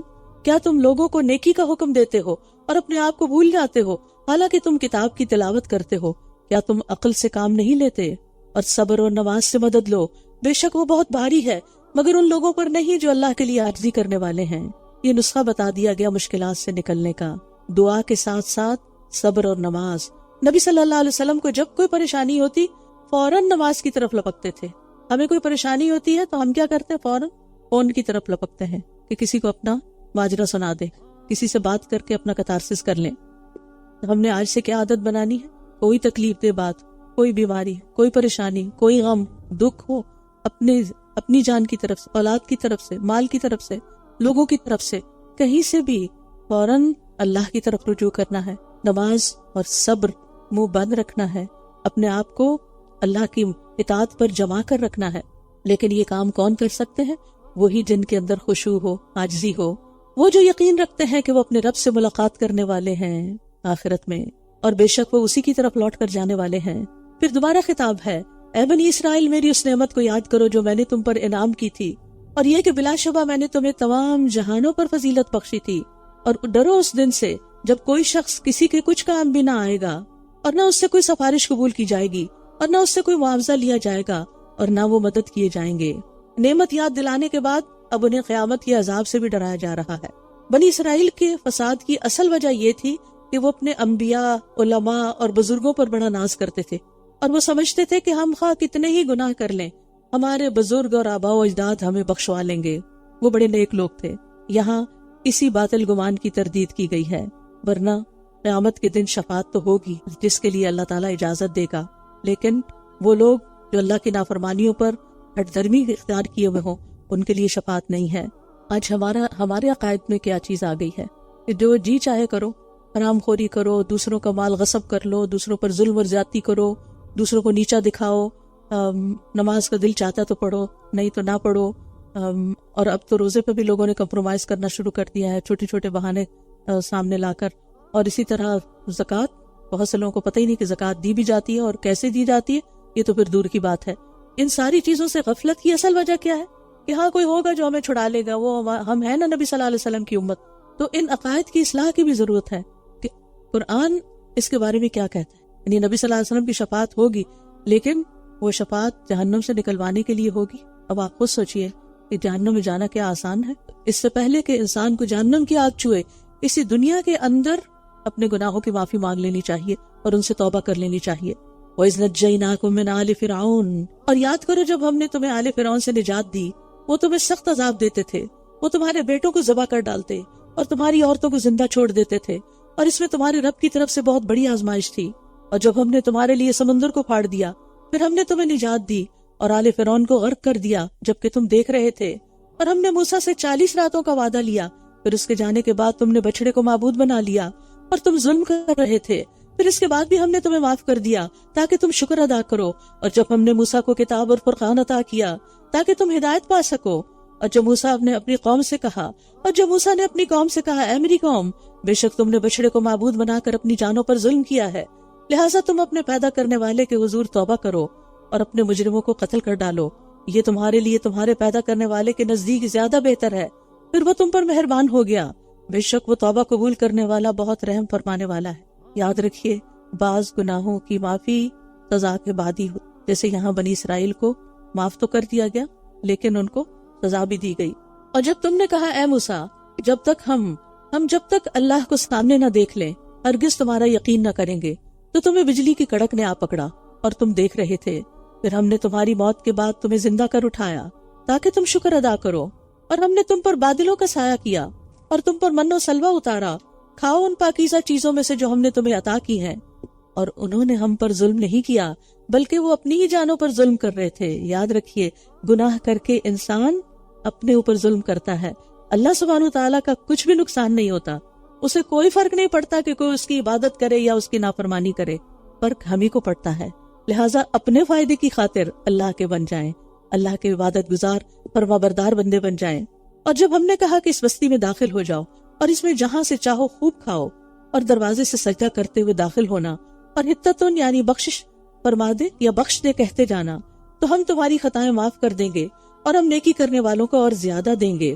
موسیٰ علیہ السلام کے بعد جب یوشع بن نون نے بیت المقدس فتح کر لیا تو بنی اسرائیل کو حکم دیا گیا کہ وہ اب فاتح کی حیثیت سے تکبر کرتے ہوئے نہیں جائیں، بلکہ سر جھکا کر سجدہ کرتے ہوئے اللہ کے حضور اور شکر ادا کرتے ہوئے اس بستی میں داخل ہوں کہ اللہ نے سالہ سال کے بعد انہیں ان کا وطن واپس لوٹا دیا ہے۔ لیکن انہوں نے کیا کیا؟ انہوں نے مستی کی، جو اللہ تعالیٰ نے فرمایا وہ نہیں کیا، جو ان کے دلوں نے کہا وہ کیا۔ ہتتن کی بجائے انہیں کہا گیا تھا ہتتن کہو، انہوں نے ہنتتن کہا کہ ہمیں گندم چاہیے۔ کوئی بھی شخص اللہ کے کلام اللہ کے دین کا مذاق کب اڑاتا ہے؟ جب اس کو کوئی اہمیت نہیں دیتا۔ یہ کوئی معمولی بات نہیں تھی۔ آج آپ دیکھیں، افسوس کے ساتھ کہنا پڑتا ہے کہ مسلمانوں کے اندر ایسے لوگ ہیں جو آیات الہی کا معنی بدل دیتے ہیں اور جو اس کا مذاق بھی اڑاتے ہیں اور اس کے لطیفے بھی بناتے ہیں۔ یہ کسی مسلمان کے شایان شان نہیں ہو سکتا۔ وَبَدَّلَ الَّذِينَ ظَلَمُوا قَوْلًا غَيْرَ الَّذِي قِيلَ لَهُمْ، پھر جن لوگوں نے ظلم کیا انہوں نے اس بات کو جو انہیں کہی گئی تھی بدل کر کچھ اور کر دیا، تو ہم نے ان لوگوں پر جنہوں نے ظلم کیا تھا آسمان سے عذاب نازل کیا کیونکہ وہ نافرمانی کرتے تھے۔ پھر اللہ نے بھی ان کو نہیں چھوڑا، اللہ کی پکڑ آ گئی ان پر۔ وَإِذِ اسْتَسْقَىٰ مُوسَىٰ لِقَوْمِهِ، اور جب موسیٰ نے اپنی قوم کے لیے پانی مانگا تو ہم نے کہا اپنا عصا پتھر پر مارو، تو اس سے 12 چشمے پھوٹ نکلے۔ سب لوگوں نے اپنا اپنا گھاٹ معلوم کر لیا۔ اللہ کے رزق میں سے کھاؤ اور پیو اور زمین میں مفسد بن کر نہ پھرو۔ تو اللہ تعالیٰ نے صحرائے تیہ میں جب وہ مصر سے نکل کر دریا نیل جب دریا پار کر کے سمندر پار کر کے دوسرے علاقے میں آئے تو وہاں پر انہوں نے بچڑے کی پوجا شروع کر دی، تو انہیں پھر کہا جاتا ہے کہ 40 سال تک اسی صحرا میں چھوڑ دیا گیا، اور یہاں ان کے لیے نہ پانی کا انتظام تھا، نہ کھانے کا انتظام تھا، اور نہ گھر تھے اور نہ سایہ تھا۔ تو اللہ سبحانہ وتعالیٰ نے ساری نعمتیں ان کو یہاں عطا کی اور ان کی تربیت کی صحرا میں رکھ کر۔ اور جب تم نے کہا اے موسیٰ ہم ایک ہی کھانے پر ہرگز صبر نہیں کر سکتے، لہٰذا ہمارے لیے اپنے رب سے دعا کرو کہ جو کچھ زمین اپنی ترکاری، ککڑی، گندم، مسور اور پیاز میں سے اگاتی ہے وہ ہمارے لیے نکالے۔ اس نے کہا کیا تم بہتر چیز چھوڑ کر اس کے بدلے کمتر چیز لینا چاہتے ہو؟ کسی شہر میں چلے جاؤ تو جو تم نے مانگا ہے وہ تمہارے لیے موجود ہوگا۔ اور ان پر ذلت اور محتاجی دے ماری گئی اور وہ اللہ کے غضب کے ساتھ پلٹے۔ یہ اس وجہ سے ہوا کہ بے شک وہ اللہ کی آیات کا انکار کرتے اور نبیوں کو ناحق قتل کرتے تھے۔ یہ سب اس وجہ سے بھی تھا کہ وہ نافرمانی کرتے اور حد سے بڑھ جاتے تھے۔ یہ تھے وہ لوگ جو اللہ کو مانتے تھے، رسول کو مانتے تھے، لیکن عمل سے خالی تھے۔ آج ان کی مثال سے ہمیں سبق لینا چاہیے۔ جہاں عذاب کی بات ہوئی تو ظاہر ہے کہ سارے بنی اسرائیل ایک جیسے نہیں تھے، ان میں اچھے عمل کرنے والے بھی تھے، تو ان کو خوشخبری بھی سنائی گئی۔ ان الذین آمنوا والذین ہادوا والنصارى والصابئین من آمن باللہ والیوم الآخر وعمل صالحا فلہم اجرہم عند ربہم ولا خوف علیہم ولا ہم یحزنون۔ بے شک جو لوگ ایمان لائے اور جو یہودی بن گئے اور عیسائی اور صابی، جو بھی اللہ اور یوم آخرت پر ایمان لائے اور نیک عمل کرے، تو ایسے لوگوں کے لیے ان کا اجر ان کے رب کے پاس ہے، اور ان پر نہ کوئی خوف ہوگا اور نہ ہی وہ غمگین ہوں گے۔ اس آیت سے بعض لوگوں نے یہ معنی لیا ہے کہ کسی بھی مذہب سے تعلق رکھنے والا اگر صرف اللہ کو اور یوم آخرت کو مانتا ہے تو جنت اس کے لیے ہے۔ یہاں اس مقصد کے لیے آیت نازل نہیں کی گئی۔ قرآن مجید کی صرف اسی ایک آیت کو سامنے رکھ کر فیصلہ نہیں کیا جائے گا، بلکہ دیکھا جائے گا کہ دیگر آیات میں کن چیزوں پر ایمان لانے کا ذکر کیا گیا ہے۔ تو پورے قرآن کو ماننا ضروری ہے، صرف ایک آیت کو آئسولیٹ کر کے اپنی مرضی کا مطلب مت نکالیں۔ اور جب ہم نے تم سے پختہ عہد لیا اور کوہ طور کو تمہارے اوپر بلند کیا اور حکم دیا کہ جو ہم نے تمہیں دیا ہے اس کو مضبوطی سے پکڑ لو اور جو اس میں ہے اسے یاد رکھو تاکہ تم متقی بن جاؤ، پھر اس کے بعد تم اپنے اس عہد سے پھر گئے، تو اگر تم پر اللہ کا فضل اور اس کی رحمت نہ ہوتی تو تم ضرور خسارہ پانے والوں میں سے ہو جاتے۔ اور تم نے ان لوگوں کو اچھی طرح جان لیا جنہوں نے تم میں سے ہفتے کے دن کے بارے میں حد سے تجاوز کیا، تو ہم نے ان سے کہا کہ ذلیل بندر بن جاؤ۔ انہیں ہفتے کے دن مچھلیاں پکڑنے سے منع کیا گیا تھا، لیکن انہوں نے کیا کیا؟ اللہ تعالیٰ کے ساتھ ایک ٹرک کی۔ جمعے کی شام کو جال لگاتے اور اتوار کے دن مچھلیاں نکالتے، کیونکہ ہفتے کے دن مچھلیاں خوب ابھر کے اوپر آتی تھی اور خوب بڑی تعداد میں ٹریپ ہو جاتی تھی۔ تو بظاہر انہوں نے یہ شو کیا کہ ہم نے ہفتے کو کچھ نہیں کیا، ہم نے تو جمعے اور اتوار کو کام کیا ہے، لیکن اصل مقصد کو تو نہیں پورا کیا۔ لہٰذا اللہ سبحانہ تعالیٰ نے بھی پھر ان کو سزا دی۔ پھر ہم نے اس واقعے کو اس دور کے لوگوں کے لیے اور اس کے بعد آنے والوں کے لیے عبرت اور تقوی والوں کے لیے واضح و نصیحت بنا دیا۔ ہمارے لیے اس میں کیا سبق ہے؟ کیا سبق ہے کہ ہم اللہ کی آیات کا مذاق نہ اڑائیں، اللہ سبحانہ تعالیٰ کی آیات کے منمانے مطلب نہ نکالیں، اللہ تعالیٰ کی آیات پر اسی طرح عمل کریں جیسے ان کا تقاضا ہے عمل کرنے کا، نہ کہ اپنی خواہشات کے پیچھے چلیں۔ اور جب موسیٰ نے اپنی قوم سے کہا بے شک اللہ تمہیں حکم دیتا ہے کہ تم ایک گائے ذبح کرو، وہ کہنے لگے کیا تم ہم سے مذاق کر رہے ہو؟ کہا میں اس بات سے اللہ کی پناہ مانگتا ہوں کہ میں جاہلوں میں سے ہو جاؤں۔ بنی اسرائیل مصر میں ایک طویل عرصے تک رہے تھے اور مصریوں کی طرح ان کے اندر بھی گائے کی عظمت پیدا ہو گئی تھی، یعنی ان کے دلوں میں گائے کی بہت عظمت۔ اب ظاہر ہے کہ مصر تو یہ چھوڑ آئے تھے، تو پچھلے جو عقائد کی خرابی تھی اس کی اصلاح کرنا بھی مقصود تھی۔ تو موسیٰ علیہ السلام نے ان کو حکم دیا کہ گائے ذبح کریں تاکہ ان کے دل سے اس گائے کی جو عظمت ہے یا جو گائے کو پوجنے کی جو بات ہے، جیسے انہوں نے صحرائے تیہ میں بچڑے کو معبود بنا لیا تھا، تو وہ نکل جائے۔ انہوں نے کہا کہ ہے گائے کو ذبح کرے، یہ تو بڑی عجیب بات ہے، لگتا ہے تم صحیح بات نہیں کر رہے، مذاق کر رہے۔ موسیٰ علیہ السلام نے کہا پیغمبر ایسے مذاق نہیں کیا کرتے، پیغمبر لوگوں کو صحیح صاف ستھری بات بتاتے ہیں۔ تو انہوں نے کہا کہ میں اس بات سے اللہ کی پناہ مانگتا ہوں کہ میں جاہلوں میں سے ہو جاؤں اور میں تم سے کوئی ایسی بات کہوں۔ انہوں نے کہا اے موسیٰ اپنے رب سے ہمارے لیے دعا کرو کہ وہ ہمارے لیے واضح کر دے کہ وہ گائے کس طرح کی ہو، بجائے اس کے کہ خود دعا کرتے۔ موسیٰ سے کہا علیہ السلام، موسیٰ علیہ السلام سے کہا کہ تم دعا کرو۔ آج ہمارا حال کیا ہے، ہم خود کچھ نہیں کرتے اور صرف کچھ مخصوص لوگوں کو دعائیں کرنے کے لیے چن لیتے ہیں کہ جب کوئی مسئلہ تو بس یہ ہمارے لیے دعا کر دیں اور ہم دنیا میں لگے رہیں۔ ہم میں سے ہر شخص کا اپنا پرسنل تعلق ہونا چاہیے اللہ تعالیٰ سے، اور دعا جو ہے وہ بندے اور رب کے بیچ میں ایک بہت کلوز ریلیشن شپ کو ظاہر کرتی ہے۔ انسان کو جب کوئی ضرورت پیش آتی ہے تو وہ کس کے بارے میں سوچتا ہے؟ اس کے بارے میں جو اس کی ضرورت پوری کر دے گا۔ بحیثیت ایک مومن کے ہمیں سب سے پہلا خیال کس کے بارے میں آنا چاہیے؟ اس سے ہم اپنے ایمان کا جائزہ لے سکتے ہیں کہ ہمارا ایمان کس درجے کا ہے، کس درجے کا ہے۔ اگر تکلیف کے وقت سب سے پہلے اللہ یاد آتا ہے، ہائے امی ہائے ابا نہیں کہتے بلکہ یا اللہ کہتے ہیں، تو اس کا مطلب ہے کہ اللہ سبحانہ وتعالیٰ سے ہم سب سے بڑھ کر محبت کرتے ہیں۔ والذین آمنوا اشد حبا للہ۔ لیکن اگر اس وقت ہم کبھی کسی کے بارے میں سوچتے ہیں کہ فلاں مدد کرے گا، فلاں کام آئے گا، یہ سب ٹھیک ہے، یہ اسباب ہے اور اللہ ہی پیدا کرتا ہے اور اللہ ہی دل میں ڈالتا ہے، لیکن پہلا خیال اور پہلا رجوع اللہ ہی کی طرف ہونا چاہیے۔ یہ اللہ پر ایمان لانے کا تقاضا ہے۔ انہوں نے کہا تم اپنے رب سے ہمارے لیے دعا کرو کہ وہ ہمارے لیے واضح کر دے کہ اس کا رنگ کیسا ہو۔ اب یہ بار بار سوال کیوں کر رہے تھے؟ کیونکہ اصل میں تو کرنا ہی چاہتے تھے، سوچ رہے تھے کہ شاید اس طرح یہ معاملہ ٹل ہی جائے۔ موسیٰ نے کہا بے شک وہ فرماتا ہے کہ وہ گائے ایسے گہرے زرد رنگ کی ہو جو دیکھنے والوں کو خوش کر دے۔ انہوں نے کہا اپنے رب سے ہمارے لیے دعا کرو کہ وہ ہمارے لیے واضح کر دے کہ وہ کس طرح کی ہو، کیونکہ گائیں ہمیں ایک دوسرے سے مشابہ معلوم ہوتی ہیں، اور اگر اللہ نے چاہا تو ہم ضرور راہ پانے والے ہیں۔ کہا وہ فرماتا ہے کہ وہ گائے نہ کام کرنے والی ہو کہ زمین میں ہل جوتتی ہو، اور نہ کھیتی کو پانی پلاتی ہو، صحیح سلامت ہو، اس میں کوئی داغ نہ ہو۔ کہنے لگے اب تم ٹھیک بات لائے ہو۔ بس انہوں نے اسے ذبح کیا اور لگتا نہ تھا کہ وہ ایسا کریں گے۔ بار بار سوال کر کے کام کو اپنے لیے مشکل بنا لیا، اور بڑی مشکل سے پھر وہ گائے انہیں ملی، بھاری قیمت دے کر۔ تو اسے پتہ چلتا ہے کہ اللہ تعالیٰ کے احکامات میں بہت زیادہ بال کی کھال نہیں اتارنی چاہیے، بہت زیادہ سوال نہیں کرنے چاہیے۔ حدیث میں آتا ہے ہلاک المتنطعون، بال کی کھال اتارنے والے ہلاک ہو گئے، کیونکہ جتنے زیادہ ہم سوال کرتے ہیں اتنا ہی پھر کام مشکل ہوتا چلا جاتا ہے۔ مثلا کوئی مہمان آپ کے پاس آیا تو آپ اس کے لیے جو آپ کے گھر میں میسر ہے لا کے رکھ دیتے ہیں، اور اگر آپ اس سے پوچھتے ٹھنڈا پئیں گے یا گرم، تو ہو سکتا ہے کہ ٹھنڈا ہو ہی نہ، گھر میں کوئی جوس ڈرنک وغیرہ نہیں رکھا ہو، اگر اسے کہہ دیا ٹھنڈا تو پھر کیا کریں گے؟ مشکل پڑ گئی نا۔ پھر آپ کسی کو بھیجیں گے منگوانے کے لیے، میٹھا پئیں گے یا نمکین، یا اسی طرح کے طرح طرح کے سوال کیا کرتے ہیں، چیز کو کام کو مشکل کر دیتے ہیں۔ لہٰذا اللہ سبحانہ وتعالیٰ کے احکامات پر بھی ہمیں بہت سوال جواب نہیں کرنے چاہیے، سیدھے سیدھے صاف احکامات پر عمل کرتے جانا چاہیے، اطاعت کا جذبہ ہمارے اندر ہونا چاہیے۔ اب ہوا یہ کہ اسی دوران وہاں ایک شخص کو کسی نے قتل کر دیا اور معاملہ بہت مشتبہ ہو گیا، پتہ نہیں چل رہا تھا کہ قاتل کون ہے۔ بنی اسرائیل گائے کو ذبح کرتے ہوئے ڈر رہے تھے کہ کہیں ایسا نہ ہو کہ گائے ذبح کرنے سے، کیونکہ تقدس تھا نا ان کے دلوں میں اس کی عظمت اور بیٹھی ہوئی تھی، تو سمجھتے تھے گائے ذبح کی تو ہم پہ شامت آ جائے گی۔ جیسے جو لوگ مثلاً ایسے رسم و رواج کے پابند ہوتے ہیں، جیسے 11ویں ضرور دینی ہے ورنہ بھینس مر جائے گی، گاؤں وغیرہ میں لوگوں کے اندر اس طرح کے عقائد پائے جاتے ہیں، تو اور وہ سمجھتے ہیں کہ اگر ہم نے اپنی غلط منت نہیں مانی تو بس پھر ہمارا کوئی نقصان ہو جائے گا۔ ان کے دل میں بھی کچھ ایسا ہی خوف تھا، حالانکہ ایسی کوئی بات نہیں تھی۔ اللہ سبحانہ وتعالیٰ نے ایک نشانی پیدا کر دی کہ گائے کا ذبح کرنا جو تھا وہ ایک فائدے کی چیز تھی، اور وہ کیا؟ اور جب تم نے ایک شخص کو قتل کر ڈالا پھر تم اس کے بارے میں باہم جھگڑنے لگے، اور جو کچھ تم چھپا رہے تھے اللہ اسے ظاہر کرنے والا تھا۔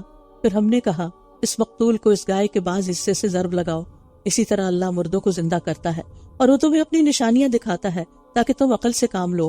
تو کیا ہوا کہ گائے ذبح کرنے سے نقصان کی بجائے فائدہ ہو گیا، اور وہ مقتول جس کے قاتل کا پتہ نہیں چل رہا تھا وہ زندہ ہو کے اٹھ بیٹھا اور بولا کہ مجھے فلاں نے قتل کیا ہے۔ اور اس طرح ایک اور چیز بھی ان کے دلوں میں مزید مضبوط ہو گئی، اور وہ کیا تھی کہ ان کا آخرت پر یقین مضبوط نہیں تھا کہ کس طرح اللہ تعالیٰ دوبارہ زندہ کرے گا۔ وہ شکوک و شبہات کا شکار ہو گئے تھے، تو اللہ تعالیٰ نے یہ چیز بھی ان پہ واضح کر دی کہ جس طرح اللہ تعالیٰ نے اس طریقے سے ایک مردہ انسان کو، مقتول انسان کو زندہ کر دکھایا، قیامت کے دن بھی اسی طرح اللہ تعالیٰ مرنے کے بعد تم سب کو دوبارہ زندہ کرے گا، پھر تمہارا حساب کتاب لے گا۔ پھر اس کے بعد تمہارے دل سخت ہو گئے، کیونکہ جو سیکھنا چاہیے تھا اس سے وہ نہیں سیکھا۔ اس میں بہت ڈرنے کی بات ہے۔ قرآن پڑھنے کے بعد جو سیکھنے کی بات ہوتی ہے، اگر انسان نہیں سیکھتا تو علم آنے کے بعد دل اور سخت ہو جاتا ہے، بے حس ہو جاتا ہے، پھر رونا بھی نہیں آتا، پھر اللہ کی طرف رجوع بھی نہیں ہوتا۔ تو دلوں کی سختی سے پناہ مانگنی چاہیے۔ پھر اس کے بعد تمہارے دل سخت ہو گئے، گویا وہ پتھروں کی طرح ہیں یا ان سے بھی زیادہ سخت، اور بے شک کچھ پتھر ایسے ہیں کہ ان سے نہریں پھوٹ نکلتی ہیں، اور ان میں سے کچھ ایسے ہیں جو پھٹ جاتے ہیں تو ان میں سے پانی نکل آتا ہے، اور بلا شبہ ان میں سے کچھ ایسے بھی ہیں جو اللہ کے خوف سے گر پڑتے ہیں۔ اور جو بھی عمل تم کرتے ہو اللہ اس سے غافل نہیں ہے، اللہ اس سے ہرگز غافل نہیں ہے۔ افتطمعون ان یؤمنوا لکم وقد کان فریق منہم یسمعون کلام اللہ ثم یحرفونہ من بعد ما عقلوہ وہم یعلمون، کیا بھلا تم امید رکھتے ہو کہ یہ تمہاری بات مان لیں گے؟ حالانکہ یقیناً ان میں سے ایک گروہ کے لوگ اللہ کا کلام سنتے ہیں، پھر اس کو سمجھ لینے کے بعد یہ اس میں تحریف کر دیتے ہیں، حالانکہ یہ جانتے ہیں۔ تحریف کہتے ہیں تبدیلی کو، تبدیلی کر دیتے ہیں۔ یعنی ان کے علماء کا حال کیا ہے کہ وہ اللہ کے کلام کو ہی بدل دیتے ہیں، اور جب یہ ان لوگوں سے ملتے ہیں جو ایمان لائے تو کہتے ہیں ہم بھی ایمان لے آئے ہیں، اور جب یہ ایک دوسرے کے ساتھ تنہائی میں ہوتے ہیں تو کہتے ہیں کیا تم ان مسلمانوں کو وہ باتیں بتا رہے ہو جو اللہ نے تم پر کھولی ہیں تاکہ وہ تم سے اس بارے میں تمہارے رب کے ہاں جھگڑا کریں؟ پھر کیا تم عقل سے کام نہیں لیتے؟ اولا یعلمون ان اللہ یعلم ما یسرون وما یعلنون، کیا یہ جانتے نہیں کہ بے شک اللہ جانتا ہے جو کچھ یہ چھپاتے ہیں اور جو یہ ظاہر کرتے ہیں؟ اللہ کو سب پتا ہوتا ہے جو ہمارے دلوں کا حال ہوتا ہے، اور جو ہماری زبانوں پر ہوتا ہے، جو ہمارے ظاہری اعمال ہوتے ہیں اور جو ہمارے باطنی قلب کے اعمال ہوتے ہیں، وہ سب اس کے سامنے ہیں۔ وَمِنْهُمْ أُمِّيُّونَ لَا يَعْلَمُونَ الْكِتَابَ، اور ان میں سے کچھ ان پڑھ ایسے ہیں جو کتاب کا علم نہیں رکھتے۔ اللہ کے ہاں ان پڑھ کون ہے، لا علم کون ہے، جاہل کون ہے؟ جو کتاب کا علم نہیں رکھتا، اور کتاب سے مراد اللہ کی کتاب، دنیا والوں کی لکھی ہوئی کتابیں نہیں۔ اور ان میں سے کچھ ان پڑھ ایسے ہیں جو کتاب کا علم نہیں رکھتے۔ تو بحیثیت مسلمان ہم میں سے ہر ایک کو یہ علم ہونا چاہیے۔ کس چیز کا علم؟ قرآن کا علم، کتاب کا علم۔ اور ان میں سے کچھ ان پڑھ ایسے ہیں جو کتاب کا علم نہیں رکھتے سوائے جھوٹی آرزوؤں کے، اور یہ صرف گمان سے کام لیتے ہیں۔ یعنی ایک وہ عقیدہ ہے جو اللہ نے اتارا ہے کہ کن کن چیزوں پر ایمان لانا اور کن باتوں پر عمل کرنا ضروری ہے، اور اس کے پیرالل انہوں نے اپنا ایک الگ دین بنا رکھا ہے جو ان کی خواہشات پر مبنی ہے، جو ان کے اپنے خیالات پر مبنی ہے، جس کی کوئی حقیقت نہیں ہے۔ ہلاکت ہے ان لوگوں کے لیے جو اپنے ہاتھوں سے کتاب لکھتے ہیں، جو اپنے ہاتھوں سے کتاب لکھتے ہیں پھر کہتے ہیں یہ اللہ کی طرف سے ہے۔ یہ ان کے علماء کا حال تھا، تاکہ اس کے بدلے معمولی قیمت حاصل کر لیں۔ بس ہلاکت ہے ان کے لیے اس چیز کی وجہ سے جو ان کے ہاتھوں نے لکھی، اور ہلاکت ہے ان کے لیے اس چیز کی وجہ سے جو وہ کما رہے ہیں۔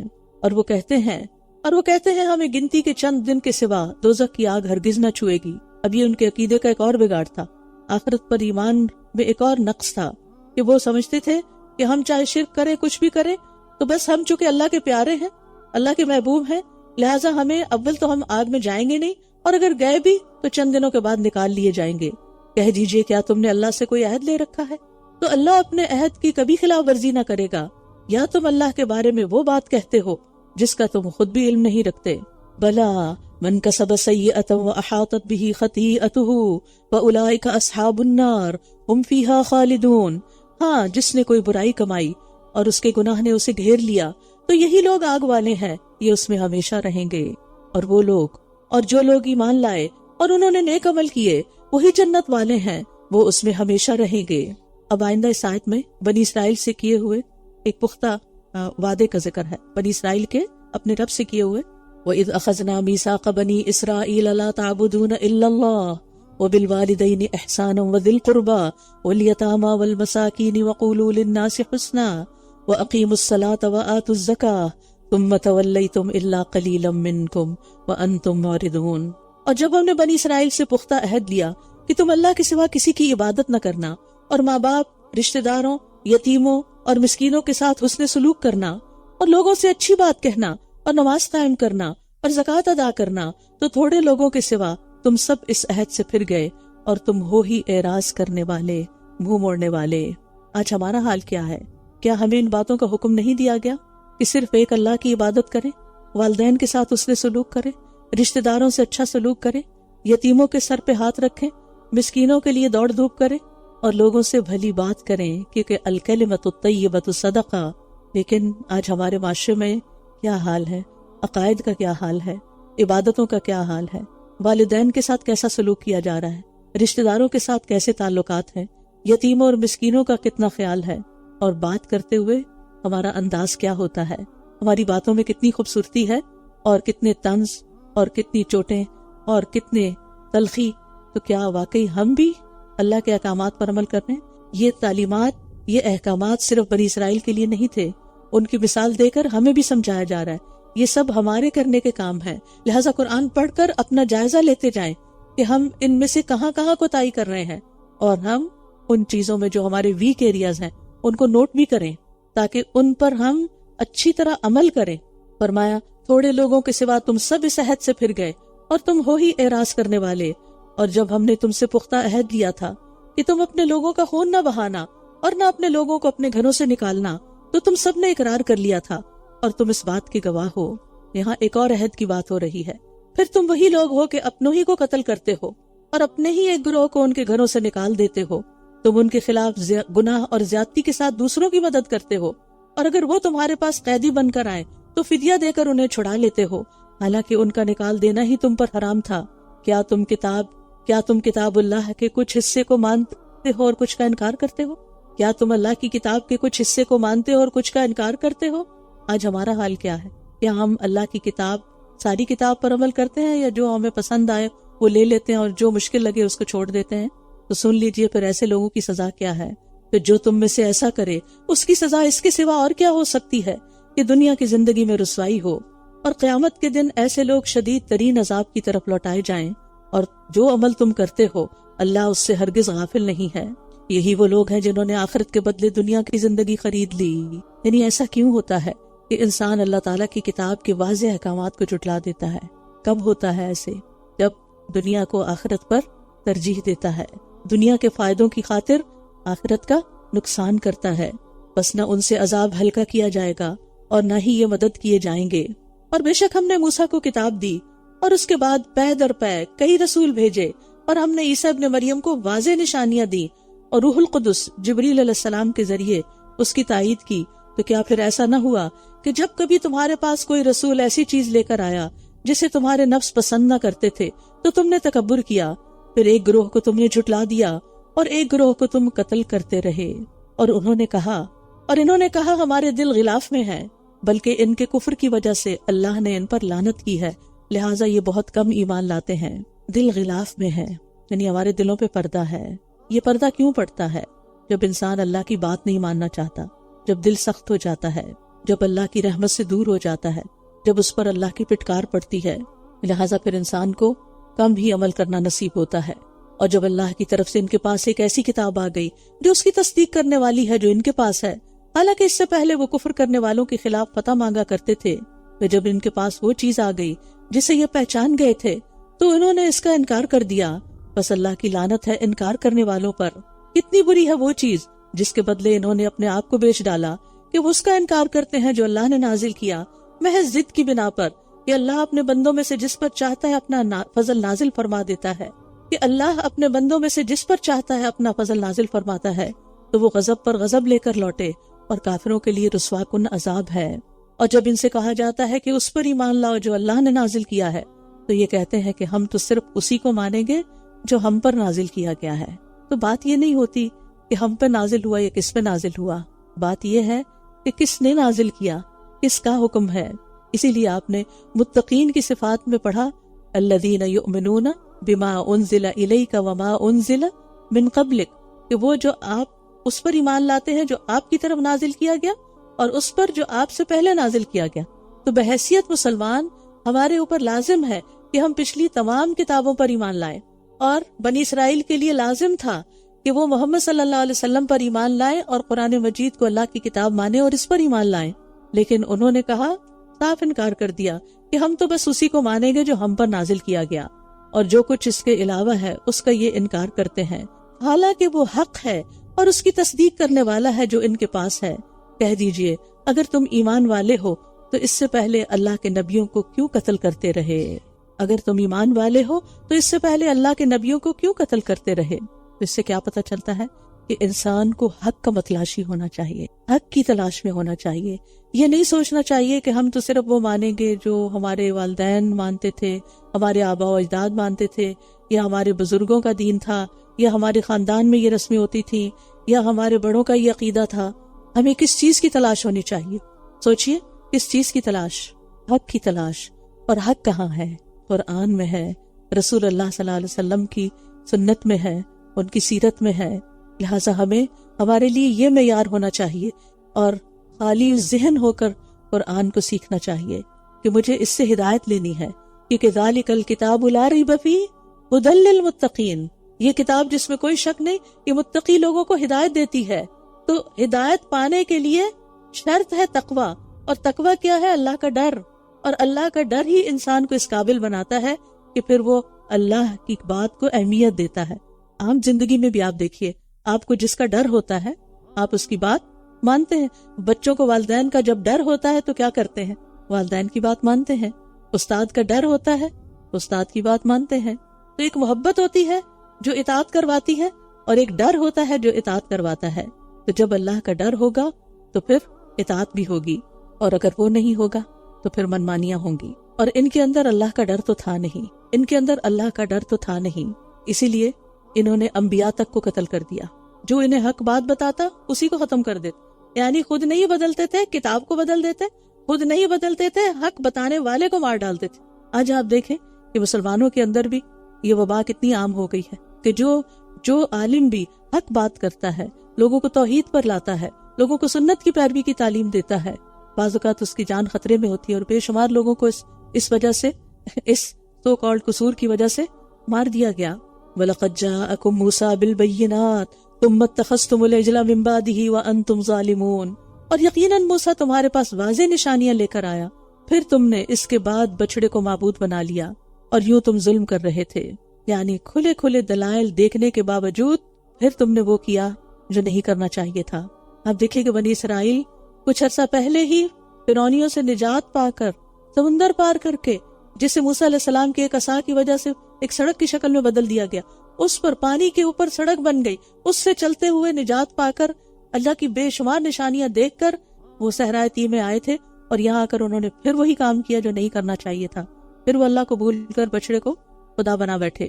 اور جب ہم نے تم سے پختہ عہد لیا اور کوہ طور کو تم پر بلند کیا اور حکم دیا کہ جو تو ہم نے تمہیں دیا ہے اسے مضبوطی سے پکڑ لو اور سنو، کہنے لگے ہم نے سن لیا اور ہم نے نافرمانی کی. انا للہ و انا الیہ راجعون. ایسے بھی لوگ ہوتے ہیں جو سنتے ہیں اور دل میں کہتے ہیں یہ تو نہیں ماننا، یہ تو ہم نہیں کر سکتے، یہ نہیں ہوگا.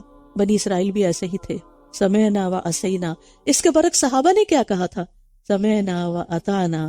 ہم نے سنا اور ہم نے اطاعت کی، اور ان کے کفر کی وجہ سے ان کے دلوں میں بچڑے کی محبت پلا دی گئی تھی، ان کے کفر کی وجہ سے. جب انسان اللہ کی نافرمانیاں کرتا ہے، اللہ تعالیٰ کے احکامات کو نہیں مانتا، تو پھر انسان کو اللہ تعالیٰ کسی ایسی آزمائش میں ڈالتا ہے، کسی ایسی چیز کی محبت میں مبتلا کر دیتا ہے کہ جو اسے ہر چیز بلا دیتی ہے.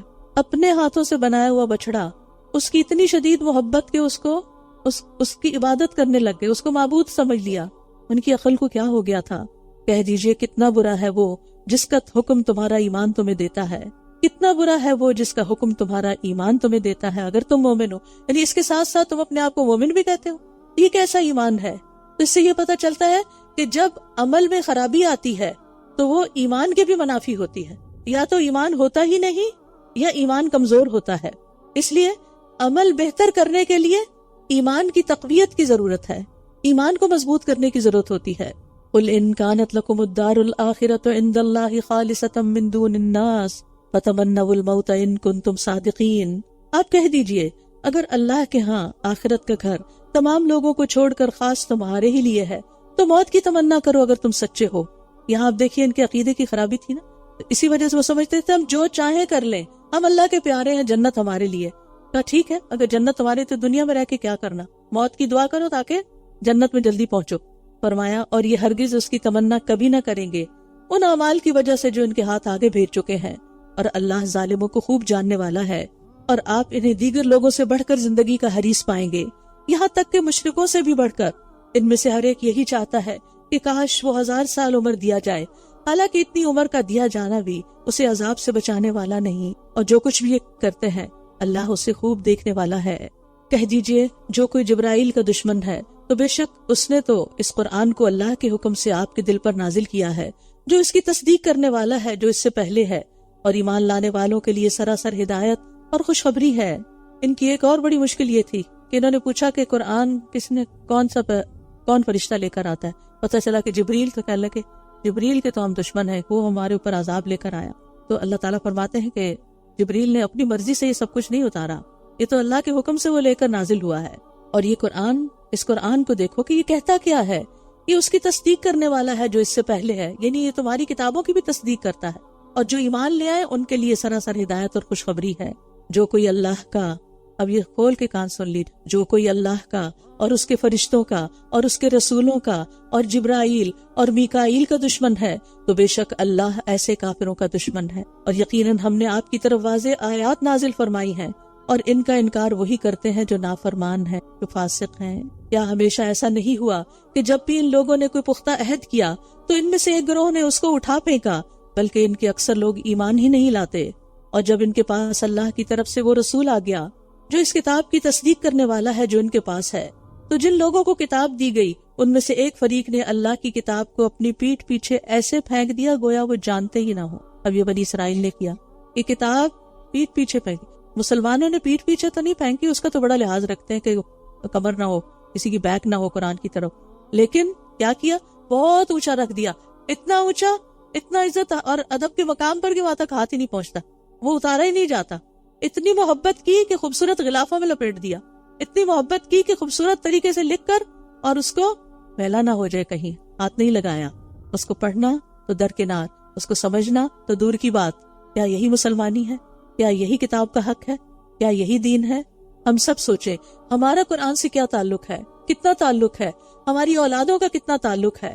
ہم میں سے ہر ایک یہ سوچے کیا ہمارے بچے ہر روز قرآن اٹھاتے ہیں، اور اگر نہیں تو رمضان کے مہینے کو غنیمت سمجھیے اور اس میں بچوں کو رمضان کی فضیلت، قرآن کی فضیلت اور برکتیں بتا کر ان کے ہاتھ میں خود لا کر قرآن تھمائیے، اور اچھا تو یہ ہو کہ ٹرانسلیشن کے ساتھ ہو تاکہ ان کو پتہ چلے کہ ان کے رب نے کیا فرمایا ہے۔ یہ ہم سب کی ذمہ داری ہے۔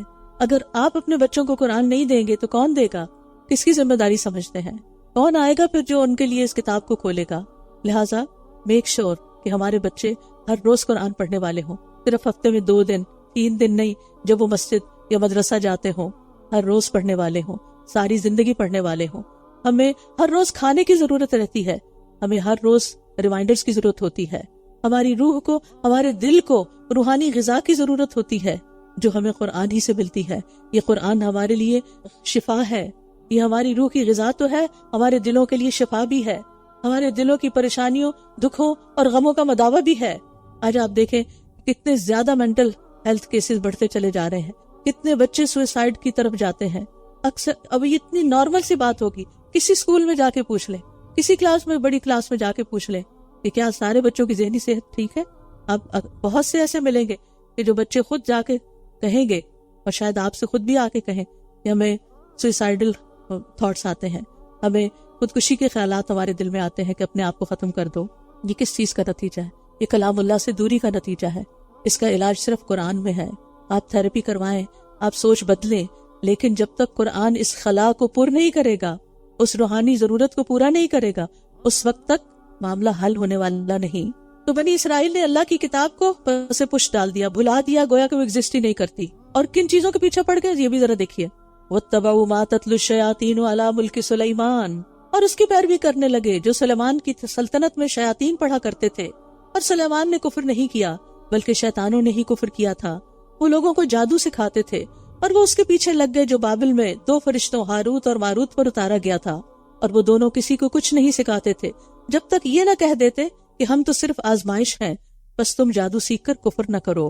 پھر بھی لوگ ان دونوں سے وہ چیز سیکھتے جس سے مرد اور اس کی بیوی میں جدائی ڈال دیں، شوہر بیوی کے تعلقات خراب کریں، اور وہ اللہ کے حکم کے سوا اس سے کسی کو کچھ بھی نقصان نہیں دے سکتے تھے، اور وہ ایسی چیز سیکھتے تھے جو ان کو نقصان پہنچاتی تھی اور فائدہ نہ دیتی تھی، حالانکہ وہ خوب جانتے تھے کہ جس نے اسے خریدا اس کا آخرت میں کچھ حصہ نہیں، اور یقیناً کتنی بری تھی وہ چیز جس کے بدلے میں انہوں نے اپنی جانوں کو بیچ ڈالا۔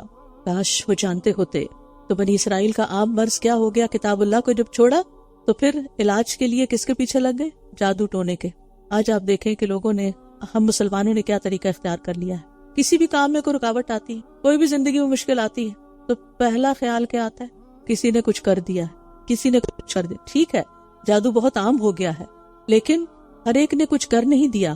تو اس لیے ہم سب کو بھی بہت احتیاط کی ضرورت ہے کہ ہم اپنے مسائل کا حل قرآن میں ڈھونڈیں، قرآن کی ہدایت کے ذریعے، نہ کہ صرف اس چیز کو سوچتے رہیں کہ ہم پہ جادو ہو گیا ہے، اور اگر واقعی ہو بھی گیا ہے تو اس کے علاج کے لیے صحیح طریقہ اختیار کریں۔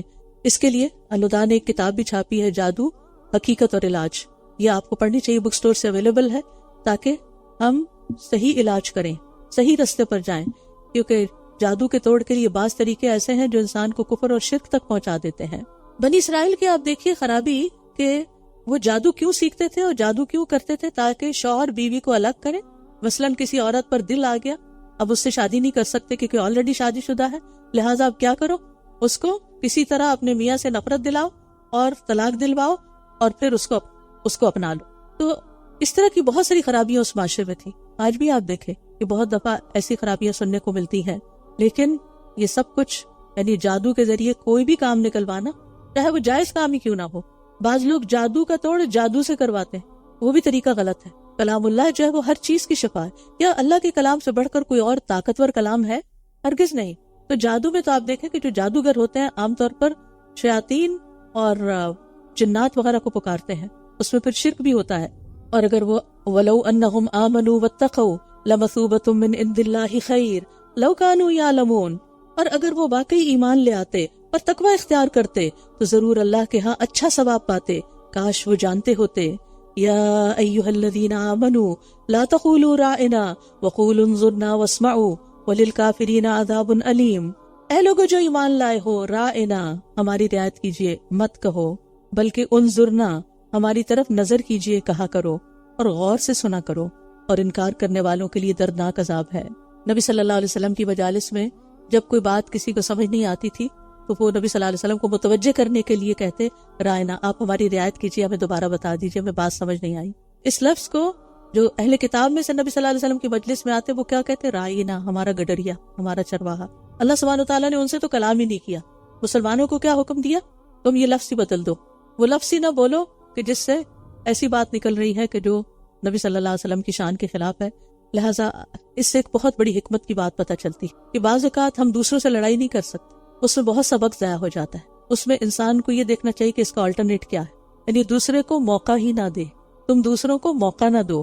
ما یود الذین کفروا من اہل الکتاب ولا المشرکین ان ینزل علیکم من خیر من ربکم واللہ یختص برحمتہ من یشاء واللہ ذو الفضل العظیم۔ اہل کتاب میں سے جن لوگوں نے کفر کیا وہ نہیں چاہتے، اور نہ مشرکین کہ تم پر تمہارے رب کی طرف سے کوئی خیر نازل کی جائے، یعنی وہ تمہارے حاسد ہیں، وہ تمہاری خیر کے متمنی نہیں ہے، اور اللہ جس کو چاہتا ہے اپنی رحمت کے ساتھ خاص کر لیتا ہے، اور اللہ بہت بڑے فضل والا ہے۔ زندگی میں اگر کوئی آپ سے حسد کر رہا ہو تو آپ کو کیا سوچنا چاہیے؟ پریشان نہیں ہونا چاہیے۔ کیوں؟ اس لیے کہ نعمتوں کا مالک اور نعمتیں دینے والا اللہ ہے۔ واللہ یختص برحمتہ من یشاء۔ نبی صلی اللہ علیہ وسلم کی نبوت پر حسد کرتے تھے وہ لوگ کہ بنی اسماعیل میں یہ پیغمبر کیوں آ گیا، بنی اسرائیل میں سے کیوں نہیں آیا؟ یہ تو اللہ کا فیصلہ ہے، یہ تو اللہ کی مرضی ہے۔ ان لوگوں کی مرضی پر اللہ تعالیٰ کو تو نہیں چلنا تھا، ہمیں اللہ کی مرضی کے مطابق ڈلنا ہوتا ہے۔ اور اس سے عام زندگی کا سبق کیا ہے کہ کوئی آپ کو کچھ بھی نقصان نہیں دے سکتا، ساری دنیا کے لوگ بھی جمع ہو جائیں تو آپ کا کچھ نہیں بگاڑ سکتے۔ اس لیے ایسی پریشانیوں سے باہر نکل آئیں کہ فلاں حاسد ہے، فلاں نظر لگا دیتا ہے، فلاں میرے پیچھے پڑا ہوا ہے۔ اپنا یقین مضبوط کریں کہ میرا اللہ پہ بھروسہ ہے، اللہ پہ توکل ہے، اللہ چاہے گا تو کوئی کچھ بھی نقصان نہیں دے سکے گا، کیونکہ واللہ ذو الفضل العظیم، اللہ بہت بڑے فضل والا ہے۔ اللہ سے اس کا فضل مانگا کریں۔ اللہم انی اسألک من فضلک ورحمتک فإنہ لا یملکھا الا انت۔ اللہ میں تجھ سے تیرا فضل اور رحمت مانگتی ہوں کیونکہ ان کا مالک تو ہی ہے، یعنی لوگوں کے رویوں سے بے نیاز ہو جائیں، لوگوں کی باتوں سے بے نیاز ہو جائیں، ہر مشکل میں رجوع اللہ کی طرف۔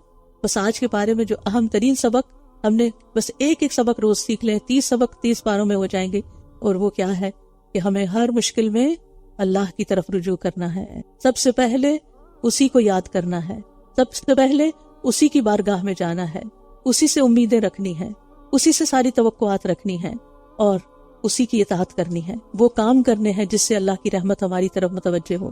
پھر اہل کتاب کو اس پر بھی اعتراض تھا کہ پہلی کتاب کی جگہ یہ اور کتاب کیوں آ گئی؟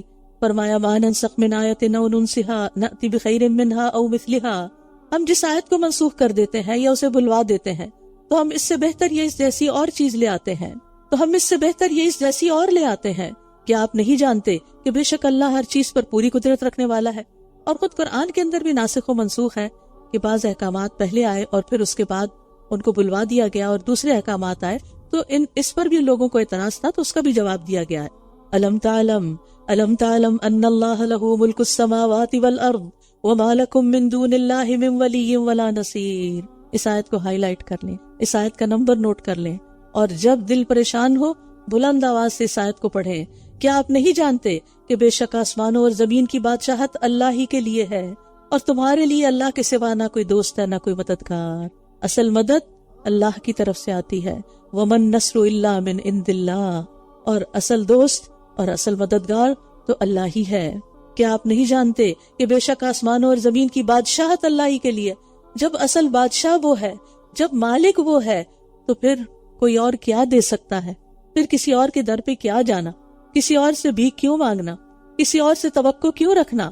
لوگوں کے دل کس کے ہاتھ میں ہے؟ کس کے ہاتھ میں؟ اللہ کے ہاتھ میں ہے۔ لوگوں کی قسمت کس نے بنائی؟ اللہ نے بنائی۔ لوگوں کو پیدا کس نے کیا؟ اللہ نے کیا۔ لوگوں کو رزق کس نے دیا؟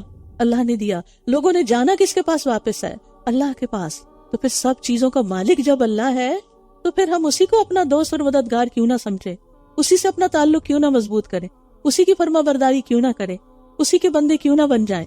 اور جس شخص کو یہ یقین ہو اس کی زندگی میں کوئی مایوسی نہیں آ سکتی، کیونکہ ہر چیز کا مالک میرا رب ہے اور میں اس کو دن میں بھی اور رات میں بھی اور چھپے اور کھلے اور اونچے اور مخفی انداز میں پکار سکتی ہوں، اور وہ میری مدد کر سکتا ہے دن میں بھی اور رات میں بھی، سب کے سامنے بھی اور چھپا کر بھی۔ جو وہ جانتا ہے وہ کوئی بھی نہیں جانتا، لہٰذا مجھے اسی کا بن کر رہنا ہے، صرف اللہ کا بندہ بننا ہے، صرف اسی سے توقعات رکھنی ہے۔ ام تريدون ان تسألوا رسولكم كما سئل موسى من قبل ومن يتبدل الكفر بالایمان فقد ضل سواء السبیل۔ اے اہل ایمان، کیا تم بھی یہ چاہتے ہو کہ اپنے رسول سے اسی طرح کے سوال کرو جیسے سوال اس سے پہلے موسیٰ سے کیے گئے تھے؟ اور جو ایمان کو کفر سے بدل ڈالے تو یقیناً وہ سیدھے رستے سے بھٹک گیا۔ اہل کتاب میں سے بہت سے لوگ اپنے دلوں کے حسد کی وجہ سے یہ چاہتے ہیں کہ کاش تمہارے ایمان لانے کے بعد وہ تمہیں کافر بنا دے، تمہارا ایمان ہی چلا جائے، اس کے بعد کہ ان پر حق ظاہر ہو چکا ہے۔ تب کیا کرو؟ کیا تم ان سے لڑائی کرو؟ نہیں، تم معاف کر دو تو تم معاف کر دو اور درگزر کرو یہاں تک کہ اللہ اپنا حکم لے آئے۔ اللہ خود نبٹ لے گا ان سے، بے شک اللہ ہر چیز پر پوری قدرت رکھنے والا ہے۔ کتنا خوبصورت سبق ہے۔ حاسد کو کیسا جواب دینا چاہیے، حاسد کے ساتھ کیسا رویہ اختیار کرنا چاہیے۔ لیٹ اٹ گو، جانے دو، معاف کرو اور آگے بڑھو۔ زندگی میں آپ کا آگے بڑھنا نہ رکے۔ حاسد کیا چاہتا ہے کہ جو کچھ تم کر رہے ہو وہ نہ کر سکو، جو ترقی تم کر رہے ہو دین میں یا دنیا میں وہ ترقی نہ کر سکو، تو کیا تم اس کی باتوں میں آ جاؤ گے؟ سب سے بڑا حاسد کون تھا؟ سب سے پہلا حاسد کون تھا؟ شیطان۔ شیطان کیا چاہتا ہے کہ ہم نیکی میں آگے نہ بڑھے، لہٰذا اس کی باتوں میں نہیں آنا۔ اسی طرح شیطان کے جو چیلے ہیں وہ بھی کبھی آپ کو ترقی کرتے نہیں دیکھ سکتے، لہٰذا آپ ان باتوں کو اپنے دل پہ نہ لائیں، ان باتوں کو بس نکال دیں۔ اور یہ کب ہوگا؟ جب آپ کا اللہ پر پورا بھروسہ اور یقین ہوگا۔ وَأَقِيمُوا الصَّلَاةَ، اللہ کی مدد لینے کے لیے کیا کرنا ہے؟ نماز قائم کرنی ہے، اور نماز قائم کرو اور زکوٰۃ ادا کرو، اور جو نیکی بھی تم اپنے لیے آگے بھیجو گے اس کو اللہ کے ہاں پالو گے، بے شک جو عمل بھی تم کرتے ہو اللہ اسے خوب دیکھنے والا ہے۔ اور یہ کہتے ہیں جنت میں ہرگز کوئی داخل نہ ہوگا مگر وہ جو یہودی ہو یا عیسائی، یہ ان کی آرزویں ہیں۔ کہہ دیجئے لاؤ اپنی دلیل اگر تم سچے ہو۔ بلا من اسلم وجہہ للہ وہو محسن فلہ اجرہ عند ربہ ولا خوف علیہم ولا ہم یحزنون۔ ہاں، جس نے اپنا چہرہ اللہ کے لیے جھکا دیا، ہر کام اللہ کے لیے کرنے والا ہے، اور وہ نیک عمل کرنے والا بھی ہو، کام درست بھی ہو، یعنی نیت بھی اچھی ہے، طریقہ بھی سنت کے مطابق ہے، تو اس کا اجر اس کے رب کے پاس ہے، ایسے لوگوں کو نہ کوئی خوف ہوگا اور نہ وہ غمگین ہوں گے۔ تو جو بھی کوئی کام کرنا ہو اس میں دو چیزوں کو مد نظر رکھیں۔ اپنا چہرہ اللہ کے لیے جھکا دے، کیا مطلب کہ اللہ میں یہ کام صرف اور صرف آپ کے لیے کر رہی ہوں، یہ آپ کے لیے ہے، میرا یہ عمل آپ کے لیے۔ آج آپ نے دعا بھی سیکھی ہے نا، اللہم اجعل عملی کلہ صالحا واجعلہ لوجہک خالصا ولا تجعل لأحد فیہ شیئا، کہ اللہ میرے سارے عمل نیک ہوں اور آپ کے چہرے کی خاطر، یعنی اس کے بدلے مجھے آپ کے چہرے کا دیدار ملے اور کسی اور کے لیے اس میں کوئی حصہ نہ رکھ، سارے کا سارا تیرے لیے، میرا سب کچھ تیرے لیے۔ قل ان صلاتی و نسکی و محیای و مماتی للہ رب العالمین، میری نماز، میری قربانی، میری زندگی، میری موت، سب کچھ اللہ رب العالمین کے لیے۔ اگر اللہ سے اجر چاہیے تو پھر سب کچھ اللہ ہی کے لیے کرنا ہوگا۔ اور جن لوگوں کی زندگی ایسی ہوتی ہے پھر ان کی زندگیوں سے خوف اور غم نکل جاتا ہے، کیونکہ ان کو پتہ ہے کہ ان کے پیچھے ایک بہت بڑا سہارا ہے۔ اور یہودی کہتے ہیں کہ عیسائی کسی چیز پر نہیں، اور عیسائی کہتے ہیں کہ یہودی کسی چیز پر نہیں، حالانکہ یہ سب کتاب الہی پڑھتے ہیں۔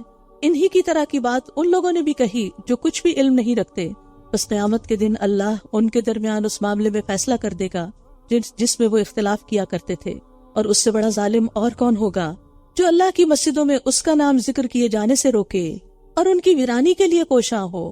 ان لوگوں کو زیب نہیں دیتا کہ وہ ان میں داخل ہو مگر ڈرتے ہوئے۔ مسجد میں کیسے داخل ہونا چاہیے؟ اللہ کے ڈر کے ساتھ، ادب کے ساتھ، احترام کے ساتھ، اور جو ایسا نہ کرے ان کے لیے دنیا میں بھی رسوائی ہے اور آخرت میں بھی ان کے لیے بہت بڑا عذاب ہے۔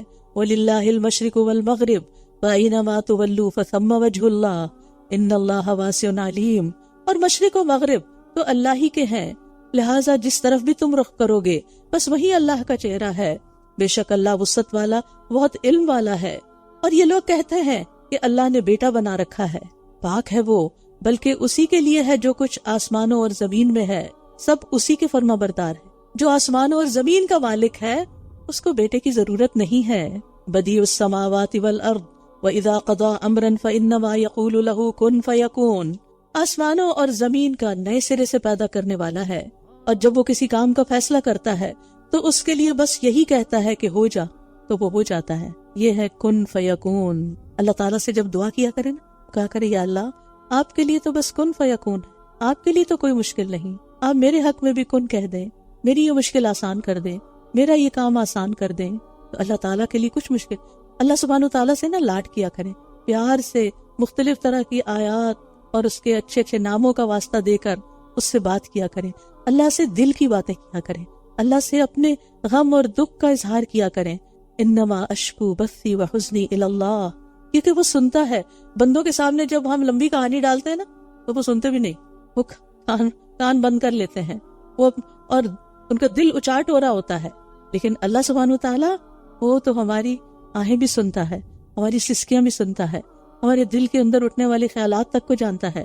لہٰذا اپنا رخ اللہ کی طرف کر لیں۔ اور جو لوگ علم نہیں رکھتے وہ کہتے ہیں کہ اللہ ہم سے کلام کیوں نہیں کرتا۔ سبحان اللہ، آپ اپنے آپ کو کیا سمجھتے ہیں؟ یہ ہمارے پاس کوئی نشانی ہی آ جاتی۔ اسی طرح ان لوگوں نے جو ان سے پہلے تھے ایسی ہی بات کہی۔ ان سب کے دل آپس میں ملتے جلتے ہیں۔ بے شک ہم نے ان لوگوں کے لیے جو یقین رکھتے ہیں، بے شک ہم نے ان لوگوں کے لیے جو یقین رکھتے ہیں نشانیاں کھول کر بیان کر دی ہیں۔ انا ارسلناک بالحق بشیرا ونذیرا ولا تسأل عن اصحاب الجحیم، یقیناً ہم نے آپ کو حق کے ساتھ خوشخبری دینے والا اور ڈرانے والا بنا کر بھیجا ہے، اور آپ سے دوزخ والوں کے بارے میں نہ پوچھا جائے گا۔ یہاں ایک اہم بات کر دی گئی ہے جو قرآن مجید میں بارہا دہرائی جاتی کہ نبی صلی اللہ علیہ وسلم نے خوشخبری بھی دی اور لوگوں کو ڈرایا بھی۔ یہی اعتدال کی راہ ہے، تربیت کا یہی اچھا طریقہ ہوتا ہے کہ محبت سے بات بھی کی جائے، اور اگر کوئی کام نہ کرے تو اس کے ساتھ فرم بھی ہوا جائے، اس کو خبردار بھی کیا جائے کہ اس کے اچھے کانسیکوینسز نہیں ہوں گے۔ جب ہم کہتے ہیں نا اللہ ہے بس پیار ہی پیار، تو یہ ایک غلط عقیدہ ہے۔ اللہ تعالیٰ پیار تو کرتا ہے، اس کی رحمت ہر چیز پر چھائی ہوئی ہے، لیکن وہ ناراض بھی ہوتا ہے، غضبناک بھی ہوتا ہے، وہ سزا بھی دیتا ہے۔ اس نے صرف جنت نہیں بنائی، اس نے جہنم بھی بنائی ہے۔ لہٰذا خوشخبری ہے کن کے لیے؟ جو اچھے کام کریں، اور ڈراوا ہے کن کے لیے؟ جو اس کی نافرمانیاں کریں۔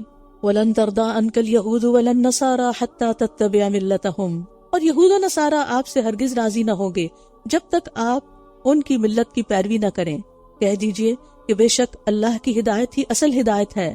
قُلْ إِنَّ هُدَى اللَّهِ هُوَ الْهُدَىٰ، اور اگر علم آ جانے کے بعد آپ نے ان کی خواہشات کی پیروی کی تو آپ کے لیے اللہ سے بچانے والا نہ کوئی دوست ہوگا نہ کوئی مددگار۔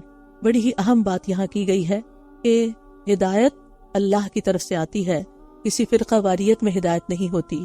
ہدایت قرآن و سنت سے ملتی ہے، جو اللہ کی طرف سے خالص علم کے چشمے ہیں، جو ہمارے لیے وافر مقدار میں موجود ہیں، جو ہماری تمام ضروریات پوری کرتے ہیں۔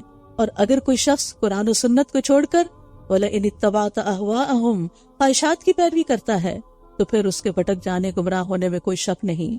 اللہ سبحانہ تعالیٰ نے کتاب کو بھی محفوظ رکھا، قرآن کی حفاظت کا ذمہ خود لیا، لہٰذا یہ کتاب ہمارے لیے ہدایت کی کتاب کے طور پر موجود ہے، اور نبی صلی اللہ علیہ وسلم کی سنت کو بھی محفوظ کیا۔ اس لیے ان دونوں کو چھوڑ کر کسی اور چیز کی طرف جانے کی ضرورت نہیں، اور اگر گئے تو پھر کوئی اور کہیں سے مدد نہ ملے گی۔ الذین آتیناہم الکتاب یتلونہ حق تلاوتہ اولئک یؤمنون بہ ومن یکفر بہ فاولئک ھم الخاسرون۔ جن لوگوں کو ہم نے کتاب دی ہے وہ اس کی ویسی ہی تلاوت کرتے ہیں جیسا کہ اس کی تلاوت کرنے کا حق ہے، یہی لوگ اس پر ایمان رکھتے ہیں، اور جو اس کا انکار کریں تو دراصل یہی لوگ خسارہ پانے والے ہیں۔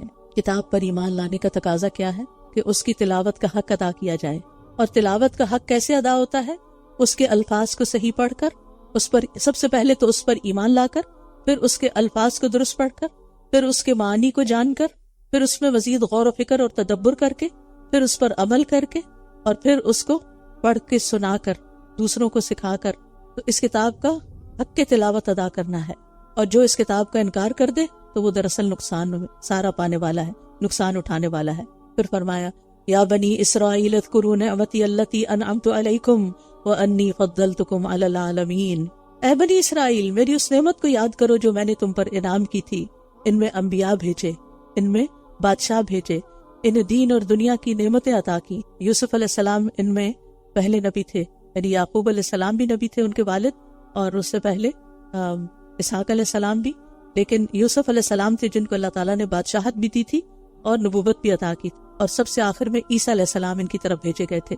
تو یہ بے شمار انبیاء ان کے پاس آئے، رسول آئے، اور انہوں نے اللہ کا پیغام ان کو پہنچایا۔ یہ اللہ کی بہت بڑی نعمت، اور پھر ان کو اللہ تعالیٰ نے دنیاوی نعمتیں بھی بہت دی۔ صحرائے تیگ میں جو کچھ دیا، من و سلوہ دیا، پانی کا انتظام کیا، وہ سارا ابھی آپ کے اوپر پڑا ہے۔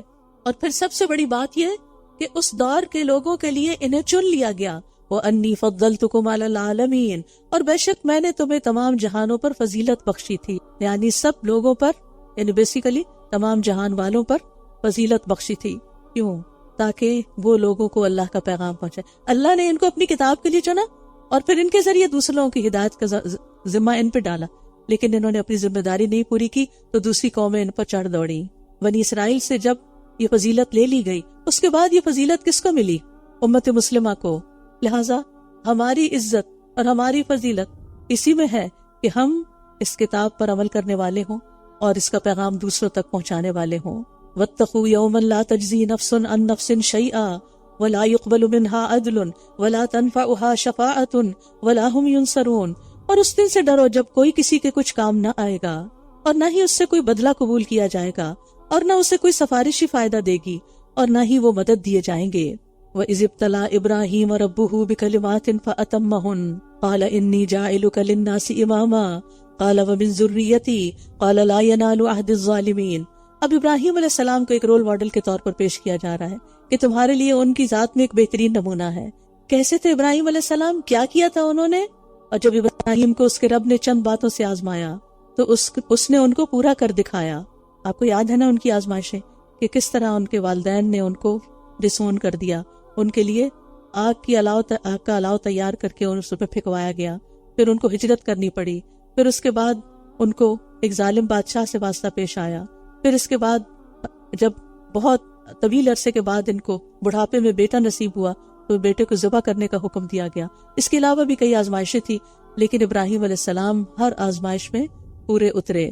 تو اللہ تعالیٰ نے ان امتحانوں سے گزارنے کے بعد ان کو امامت بخشی۔ اس سے کیا سبق ملتا ہے؟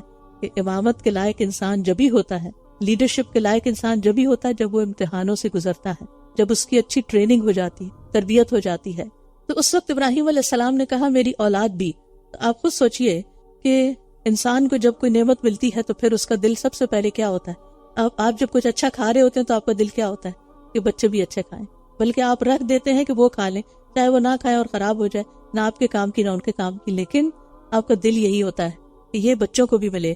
تو ابراہیم علیہ السلام کو جب امامت ملی تو انہوں نے کیا کہا؟ وَمِن ذُرِّيَّتِي، میرے بچوں کو بھی کہا، میری اولاد میں سے بھی۔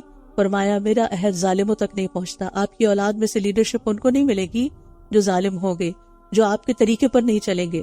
اور جب ہم نے اس گھر کو یعنی کعبہ کو لوگوں کے لیے لوٹ کر آنے اور امن کی جگہ بنایا اور حکم دیا کہ مقام ابراہیم کو نماز کی جگہ بنا لو، اور ہم نے ابراہیم اور اسماعیل کو تاکید کی کہ تم دونوں میرے گھر کو طواف کرنے والوں اور اعتکاف کرنے والوں اور رکوع اور سجدہ کرنے والوں کے لیے پاک رکھو۔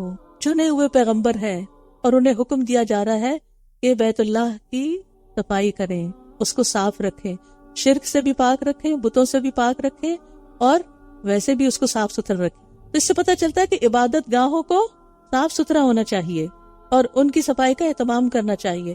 آپ کو یاد ہوگی وہ حدیث جس سے پتہ چلتا ہے کہ وہ ایک بلیک وومن تھی جس کا کوئی گھر بار نہیں تھا، ایک بے سہارا خاتون تھی، لیکن اسے مسجد سے محبت تھی، وہ مسجد کی صفائی کیا کرتی تھی۔ ایک دن جب نبی صلی اللہ علیہ وسلم نے اس کو نہیں دیکھا تو اس کے بارے میں انکوائر کیا، پوچھا۔ آپ صلی اللہ علیہ وسلم کی یہ خوبصورت عادت ہے، بہت اچھی سیرت اور سنت ہے کہ آپ صلی اللہ علیہ وسلم جب لوگ نہیں ہوتے تھے آپ کی مجلس میں تو ان کے بارے میں پوچھا کرتے تھے۔ کعب رضی اللہ عنہ بیمار ہو گئے، مسجد میں نہیں تھے تو پوچھا کہاں ہے، پھر خود ان کی عادت کے لیے گئے۔ تو یہاں بھی ہم دیکھتے ہیں کہ وہ عورت جب نظر نہیں آئی تو نبی صلی اللہ علیہ وسلم نے اس کے بارے میں پوچھا، پتہ چلا وہ فوت ہو گئی، تو آپ نے فرمایا تم نے مجھے کیوں نہیں بتایا، میں اس کا جنازہ پڑھتا۔ پھر اپنے صحابہ کو لے کر اس کی قبر پر گئے اور اس کا دوبارہ جنازہ پڑھا، اتنی کیئر کرنے والے تھے۔ تو اللہ کے دین کی خدمت کا کوئی چھوٹا سا کام بھی ہو، اللہ کی نظر میں وہ بڑا ہوتا ہے اگر اخلاص کے ساتھ کیا جائے، محبت کے ساتھ کیا جائے۔ تو چھوٹی چھوٹی نیکیاں ہمیں چھوٹی نہیں لگنی چاہیے، ہمیں نہیں پتا کون سی نیکی کب کام آ جائے اور ہماری بخشش ہو جائے، ہمیں بس نیکیوں کا حریص ہونا چاہیے۔ وَإِذْ قَالَ إِبْرَاهِيمُ رَبِّ اجْعَلْ هَٰذَا بَلَدًا آمِنًا، اور جب ابراہیم علیہ السلام نے کہا اے میرے رب اس جگہ کو ایک پرامن شہر بنا دے۔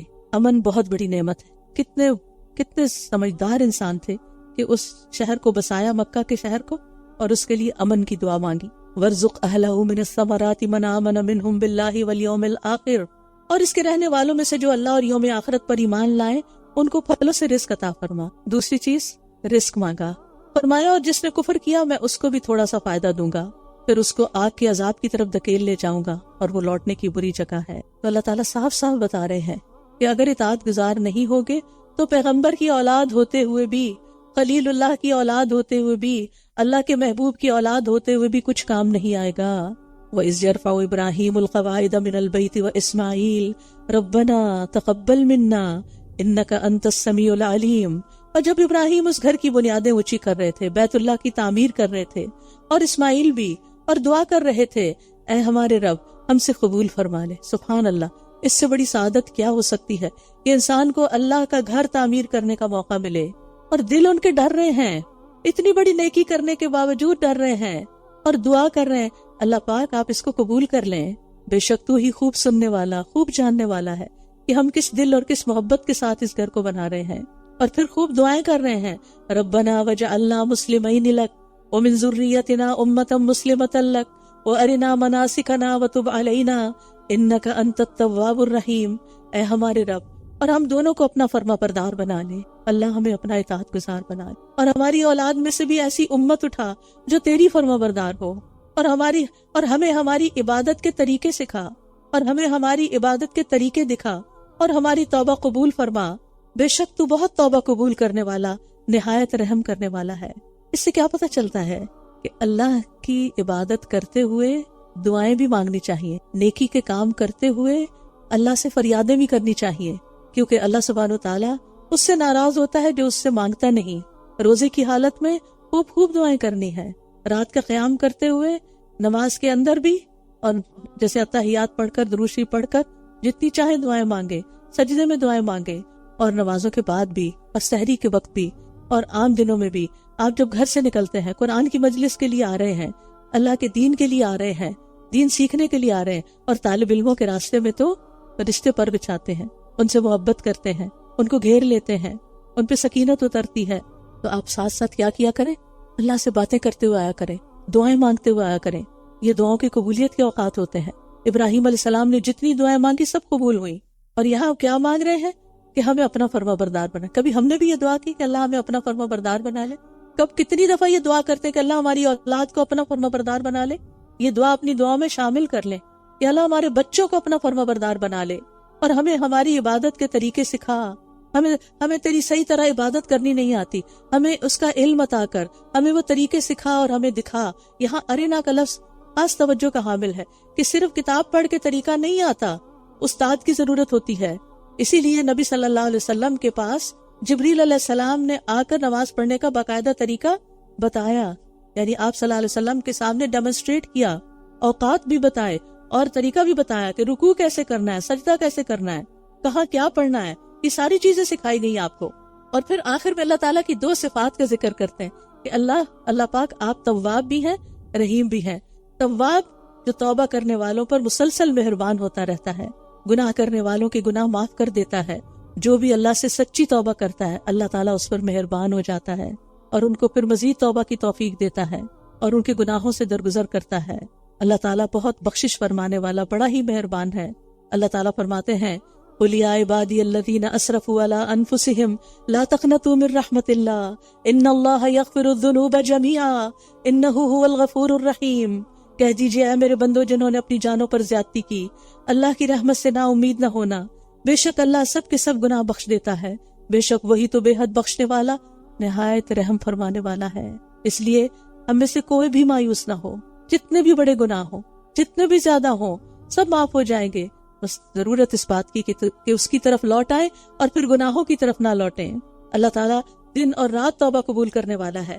اللہ تعالیٰ رات کے وقت اپنا ہاتھ پھیلاتا ہے تاکہ دن کا گناہگار توبہ کر لے، اور دن کو اپنا ہاتھ پھیلاتا ہے تاکہ رات کا گناہگار توبہ کر لے، یہاں تک کہ سورج اپنے مغرب سے طلوع ہو۔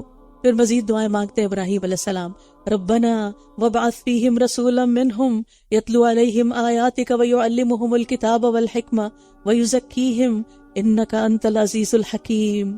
اے ہمارے رب، اور ان میں ایک رسول بھیج جو انہی میں سے ہو، جو ان پر تیری آیات کی تلاوت کرے، انہیں کتاب و حکمت کی تعلیم دے، ان کا تزکیہ کرے، بے شک تو ہی غالب خوب حکمت والا ہے۔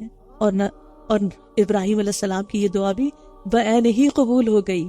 اللہ تعالیٰ نے رسول اللہ صلی اللہ علیہ وسلم کو مبعوث کیا بحیثیت رسول کے، جنہوں نے آ کر لوگوں پر آیات کی تلاوت کی، انہیں کتاب کی تعلیم دی، حکمت کی تعلیم دی، ان کا تزکیہ کیا۔ آج یہ 4 کام ہمیں بھی کرنے ہیں، اپنے ساتھ بھی اور دوسروں کے ساتھ بھی۔ یہ تھا ابراہیم علیہ السلام کا طریقہ کہ وہ آزمائشوں پر صابر تھے، عبادت گزار تھے، اور اللہ کے گھر کی تعمیر کرنے اور بڑے بڑے نیکی کے کام کرنے کے باوجود اللہ سے ڈرتے تھے اور خوب اللہ سے دعائیں مانگتے تھے۔ ہمارے اندر بھی یہی کردار ہونا چاہیے، اور ہمیں صرف اپنے لیے نہیں، صرف اپنے بچوں کے لیے نہیں، بچوں کے بچوں اور نسلوں کے لیے بھی دعائیں کرنی ہیں کہ اللہ ان کو فتنوں کی سرزمین پر ثابت قدمی عطا کر، ان کے اندر ایمان کا نور بھر دے، ان کے ایمان کی حفاظت فرما۔ وَمَن يَرْغَبُ عَن مِّلَّةِ إِبْرَاهِيمَ إِلَّا مَن سَفِهَ نَفْسَهُ۔ یہ ہے نا ابراہیم علیہ السلام کا طریقہ، اور اس طریقے سے جو منہ پھیرے اس کا کیا حال ہے۔ اور کون ہے جو ابراہیم کے طریقے سے بے رغبتی کرے؟ اس طریقے کو کون چھوڑے گا سوائے اس کے جس نے خود کو حماقت میں مبتلا کر لیا ہو، اور ہم نے اس کو دنیا میں بھی چن لیا تھا، اور یقیناً آخرت میں بھی وہ ضرور صالحین میں سے ہوگا۔ اللہ نے ابراہیم علیہ السلام کو دنیا اور آخرت کی بھلائیاں نصیب کر دیں۔ اذ قال له ربه اسلم قال اسلمت لرب العالمین۔ جب اس کے رب نے اس سے فرمایا فرما بردار ہو جا، تو اس نے کہا میں تمام جہانوں کے رب کے لیے فرما بردار ہو گیا۔ ساری دنیا جہان، سارے جہان اللہ کے آگے جھکے ہوئے ہیں، سب اس کی عبادت کرتے ہیں، سب اس کے آگے سجدہ ریز ہیں، سب اس کی تسبیح کرتے ہیں، سب اس کے بتائے ہوئے طریقے پر چلتے ہیں، تو میں بھی اسی طریقے پر چلوں گا جو رب کا بتایا ہوا ہے۔ ابراہیم علیہ السلام نے فوراً ہی اپنا آپ اللہ کے سپرد کر دیا، اسلمت لرب العالمین۔ ہم کیا کہتے ہیں قرآن پڑھتے ہوئے؟ ہمیں بھی یہی کہنا ہے، اسلمت لرب العالمین، کہ مجھے بھی اپنے رب کی فرما برداری کرنی ہے۔ ابراہیم علیہ السلام دنیا سے جاتے ہوئے اپنے بچوں کو کیا تلقین کرتے ہیں؟ وَوَصَّى بِهَا إِبْرَاهِيمُ بَنِيهِ وَيَعْقُوبُ يَا بَنِيَّ إِنَّ اللَّهَ اصْطَفَىٰ لَكُمُ الدِّينَ وَلَا تَمُوتُنَّ إِلَّا وَأَنتُم مُّسْلِمُونَ۔ اور اسی بات کی وصیت ابراہیم اور یعقوب نے اپنے بیٹوں کو کی، اے میرے بیٹو، بے شک اللہ نے تمہارے لیے یہ دین چن لیا ہے، بس تمہیں ہرگز موت نہ آئے مگر اس حال میں کہ تم فرما بردار ہو۔ آج سوچیے ہم اپنے بچوں کے لیے کیا ول بنا کے جا رہے ہیں۔ ہمیں کس بات کی فکر ہے کہ ہمارے بعد ہمارے مال کا کیا ہوگا، ہماری پراپرٹی کا کیا ہوگا، ہمارے بچوں کا کیا ہوگا. لیکن ہم ٹھیک ہے آپ اس سرکاری بل کے اندر یہ باتیں نہیں بھی لکھ سکتے تو ایک الگ بل تو بنائیے کہ جس میں اپنے بچوں کو دین پر قائم رہنے کی وصیت کر کے جائیے تاکہ وہ اپنے بچوں کو آئندہ کریں اور آپ کی نسلوں میں ایمان محفوظ رہے. کیا تم اس وقت موجود تھے جب یعقوب کی موت کا وقت قریب آیا، جب اس نے اپنے بیٹوں سے پوچھا تم میرے بعد کس کی عبادت کرو گے؟ انہوں نے کہا ہم آپ کے معبود اور آپ کے باپ دادا ابراہیم اور اسماعیل اور اسحاق کے معبود کی عبادت کریں گے جو ایک ہی معبود ہے اور ہم اسی کے فرما بردار ہیں. وَنَحْنُ لَهُ مُسْلِمُونَ تِلْكَ أُمَّةٌ قَدْ خَلَتْ لَهَا مَا كَسَبَتْ وَلَكُمْ مَا كَسَبْتُمْ وَلَكُمْ مَا كَسَبْتُمْ وَلَا تُسْأَلُونَ عَمَّا كَانُوا يَعْمَلُونَ. وہ ایک جماعت تھی جو گزر چکی، جو اس نے کمایا اسی کا ہے اور جو تم نے کمایا تمہارے لیے ہے، اور تم سے ان اعمال کے بارے میں سوال نہیں کیا جائے گا جو کچھ وہ کیا کرتے تھے. ان کے اعمال کی ذمہ داری ان پر اور ہمارے اعمال کی ذمہ داری ہم پر. اور یہ کہتے ہیں تم یہودی یا عیسائی ہو جاؤ تو ہدایت پا جاؤ گے. کہہ دیجئے بلکہ ہم تو ابراہیم کا دین اختیار کریں گے جو یکسو تھے اور مشرکین میں سے نہ تھے. تم سب کہو قولو تم سب کہو ہم اللہ پر ایمان لائے اور اس پر جو ہماری طرف نازل کیا گیا اور اس پر بھی جو ابراہیم اور اسماعیل اور اسحاق اور یعقوب اور اس کی اولاد کی طرف نازل کیا گیا اور جو موسیٰ اور عیسیٰ کو دیا گیا اور جو تمام انبیاء کو ان کے رب کی طرف سے دیا گیا. ہم ان میں سے کسی ایک کے درمیان کچھ بھی فرق نہیں کرتے اور ہم اسی کے فرما بردار ہیں. قرآن کا بعض حصہ بعض کی تفسیر ہے، وہ جو شروع میں ہم نے پڑھا نا وَيُؤْمِنُونَ الَّذِينَ يُؤْمِنُونَ بِمَا أُنزِلَ إِلَيْكَ وَمَا أُنزِلَ مِن قَبْلِ، یہ اس کی تفصیل ہے. وَإِنْ آمَنُوا بِمِثْلِ مَا آمَنْتُمْ بِهِ فَقَدْ اهْتَدَوْا. پھر اگر یہ بھی اسی طرح ایمان لائے جیسے تم ایمان لائے، جیسے صحابہ ایمان لائے، تو یقیناً یہ ہدایت پا گئے. اور اگر یہ منہ پھیر لیں تو بے شک یہ مخالفت پر تل گئے ہیں. بس ان قریب ان کے مقابلے میں اللہ آپ کو کافی ہو جائے گا اور وہ خوب سننے والا خوب جاننے والا، یعنی آپ ان کی مخالفت کی پرواہ نہ کریں. صبغۃ اللہ، اللہ کا رنگ. ومن احسن من اللہ صبغہ ونحن له عابدون. اللہ کا رنگ یعنی دین اختیار کرو، اور اللہ سے بہتر رنگ کس کا ہو سکتا ہے، اور ہم تو صرف اسی کی عبادت کرتے ہیں. پہلے فرمایا وَنَحْنُ لَهُ مُسْلِمُونَ، یہاں فرمایا وَنَحْنُ لَهُ عَابِدُونَ.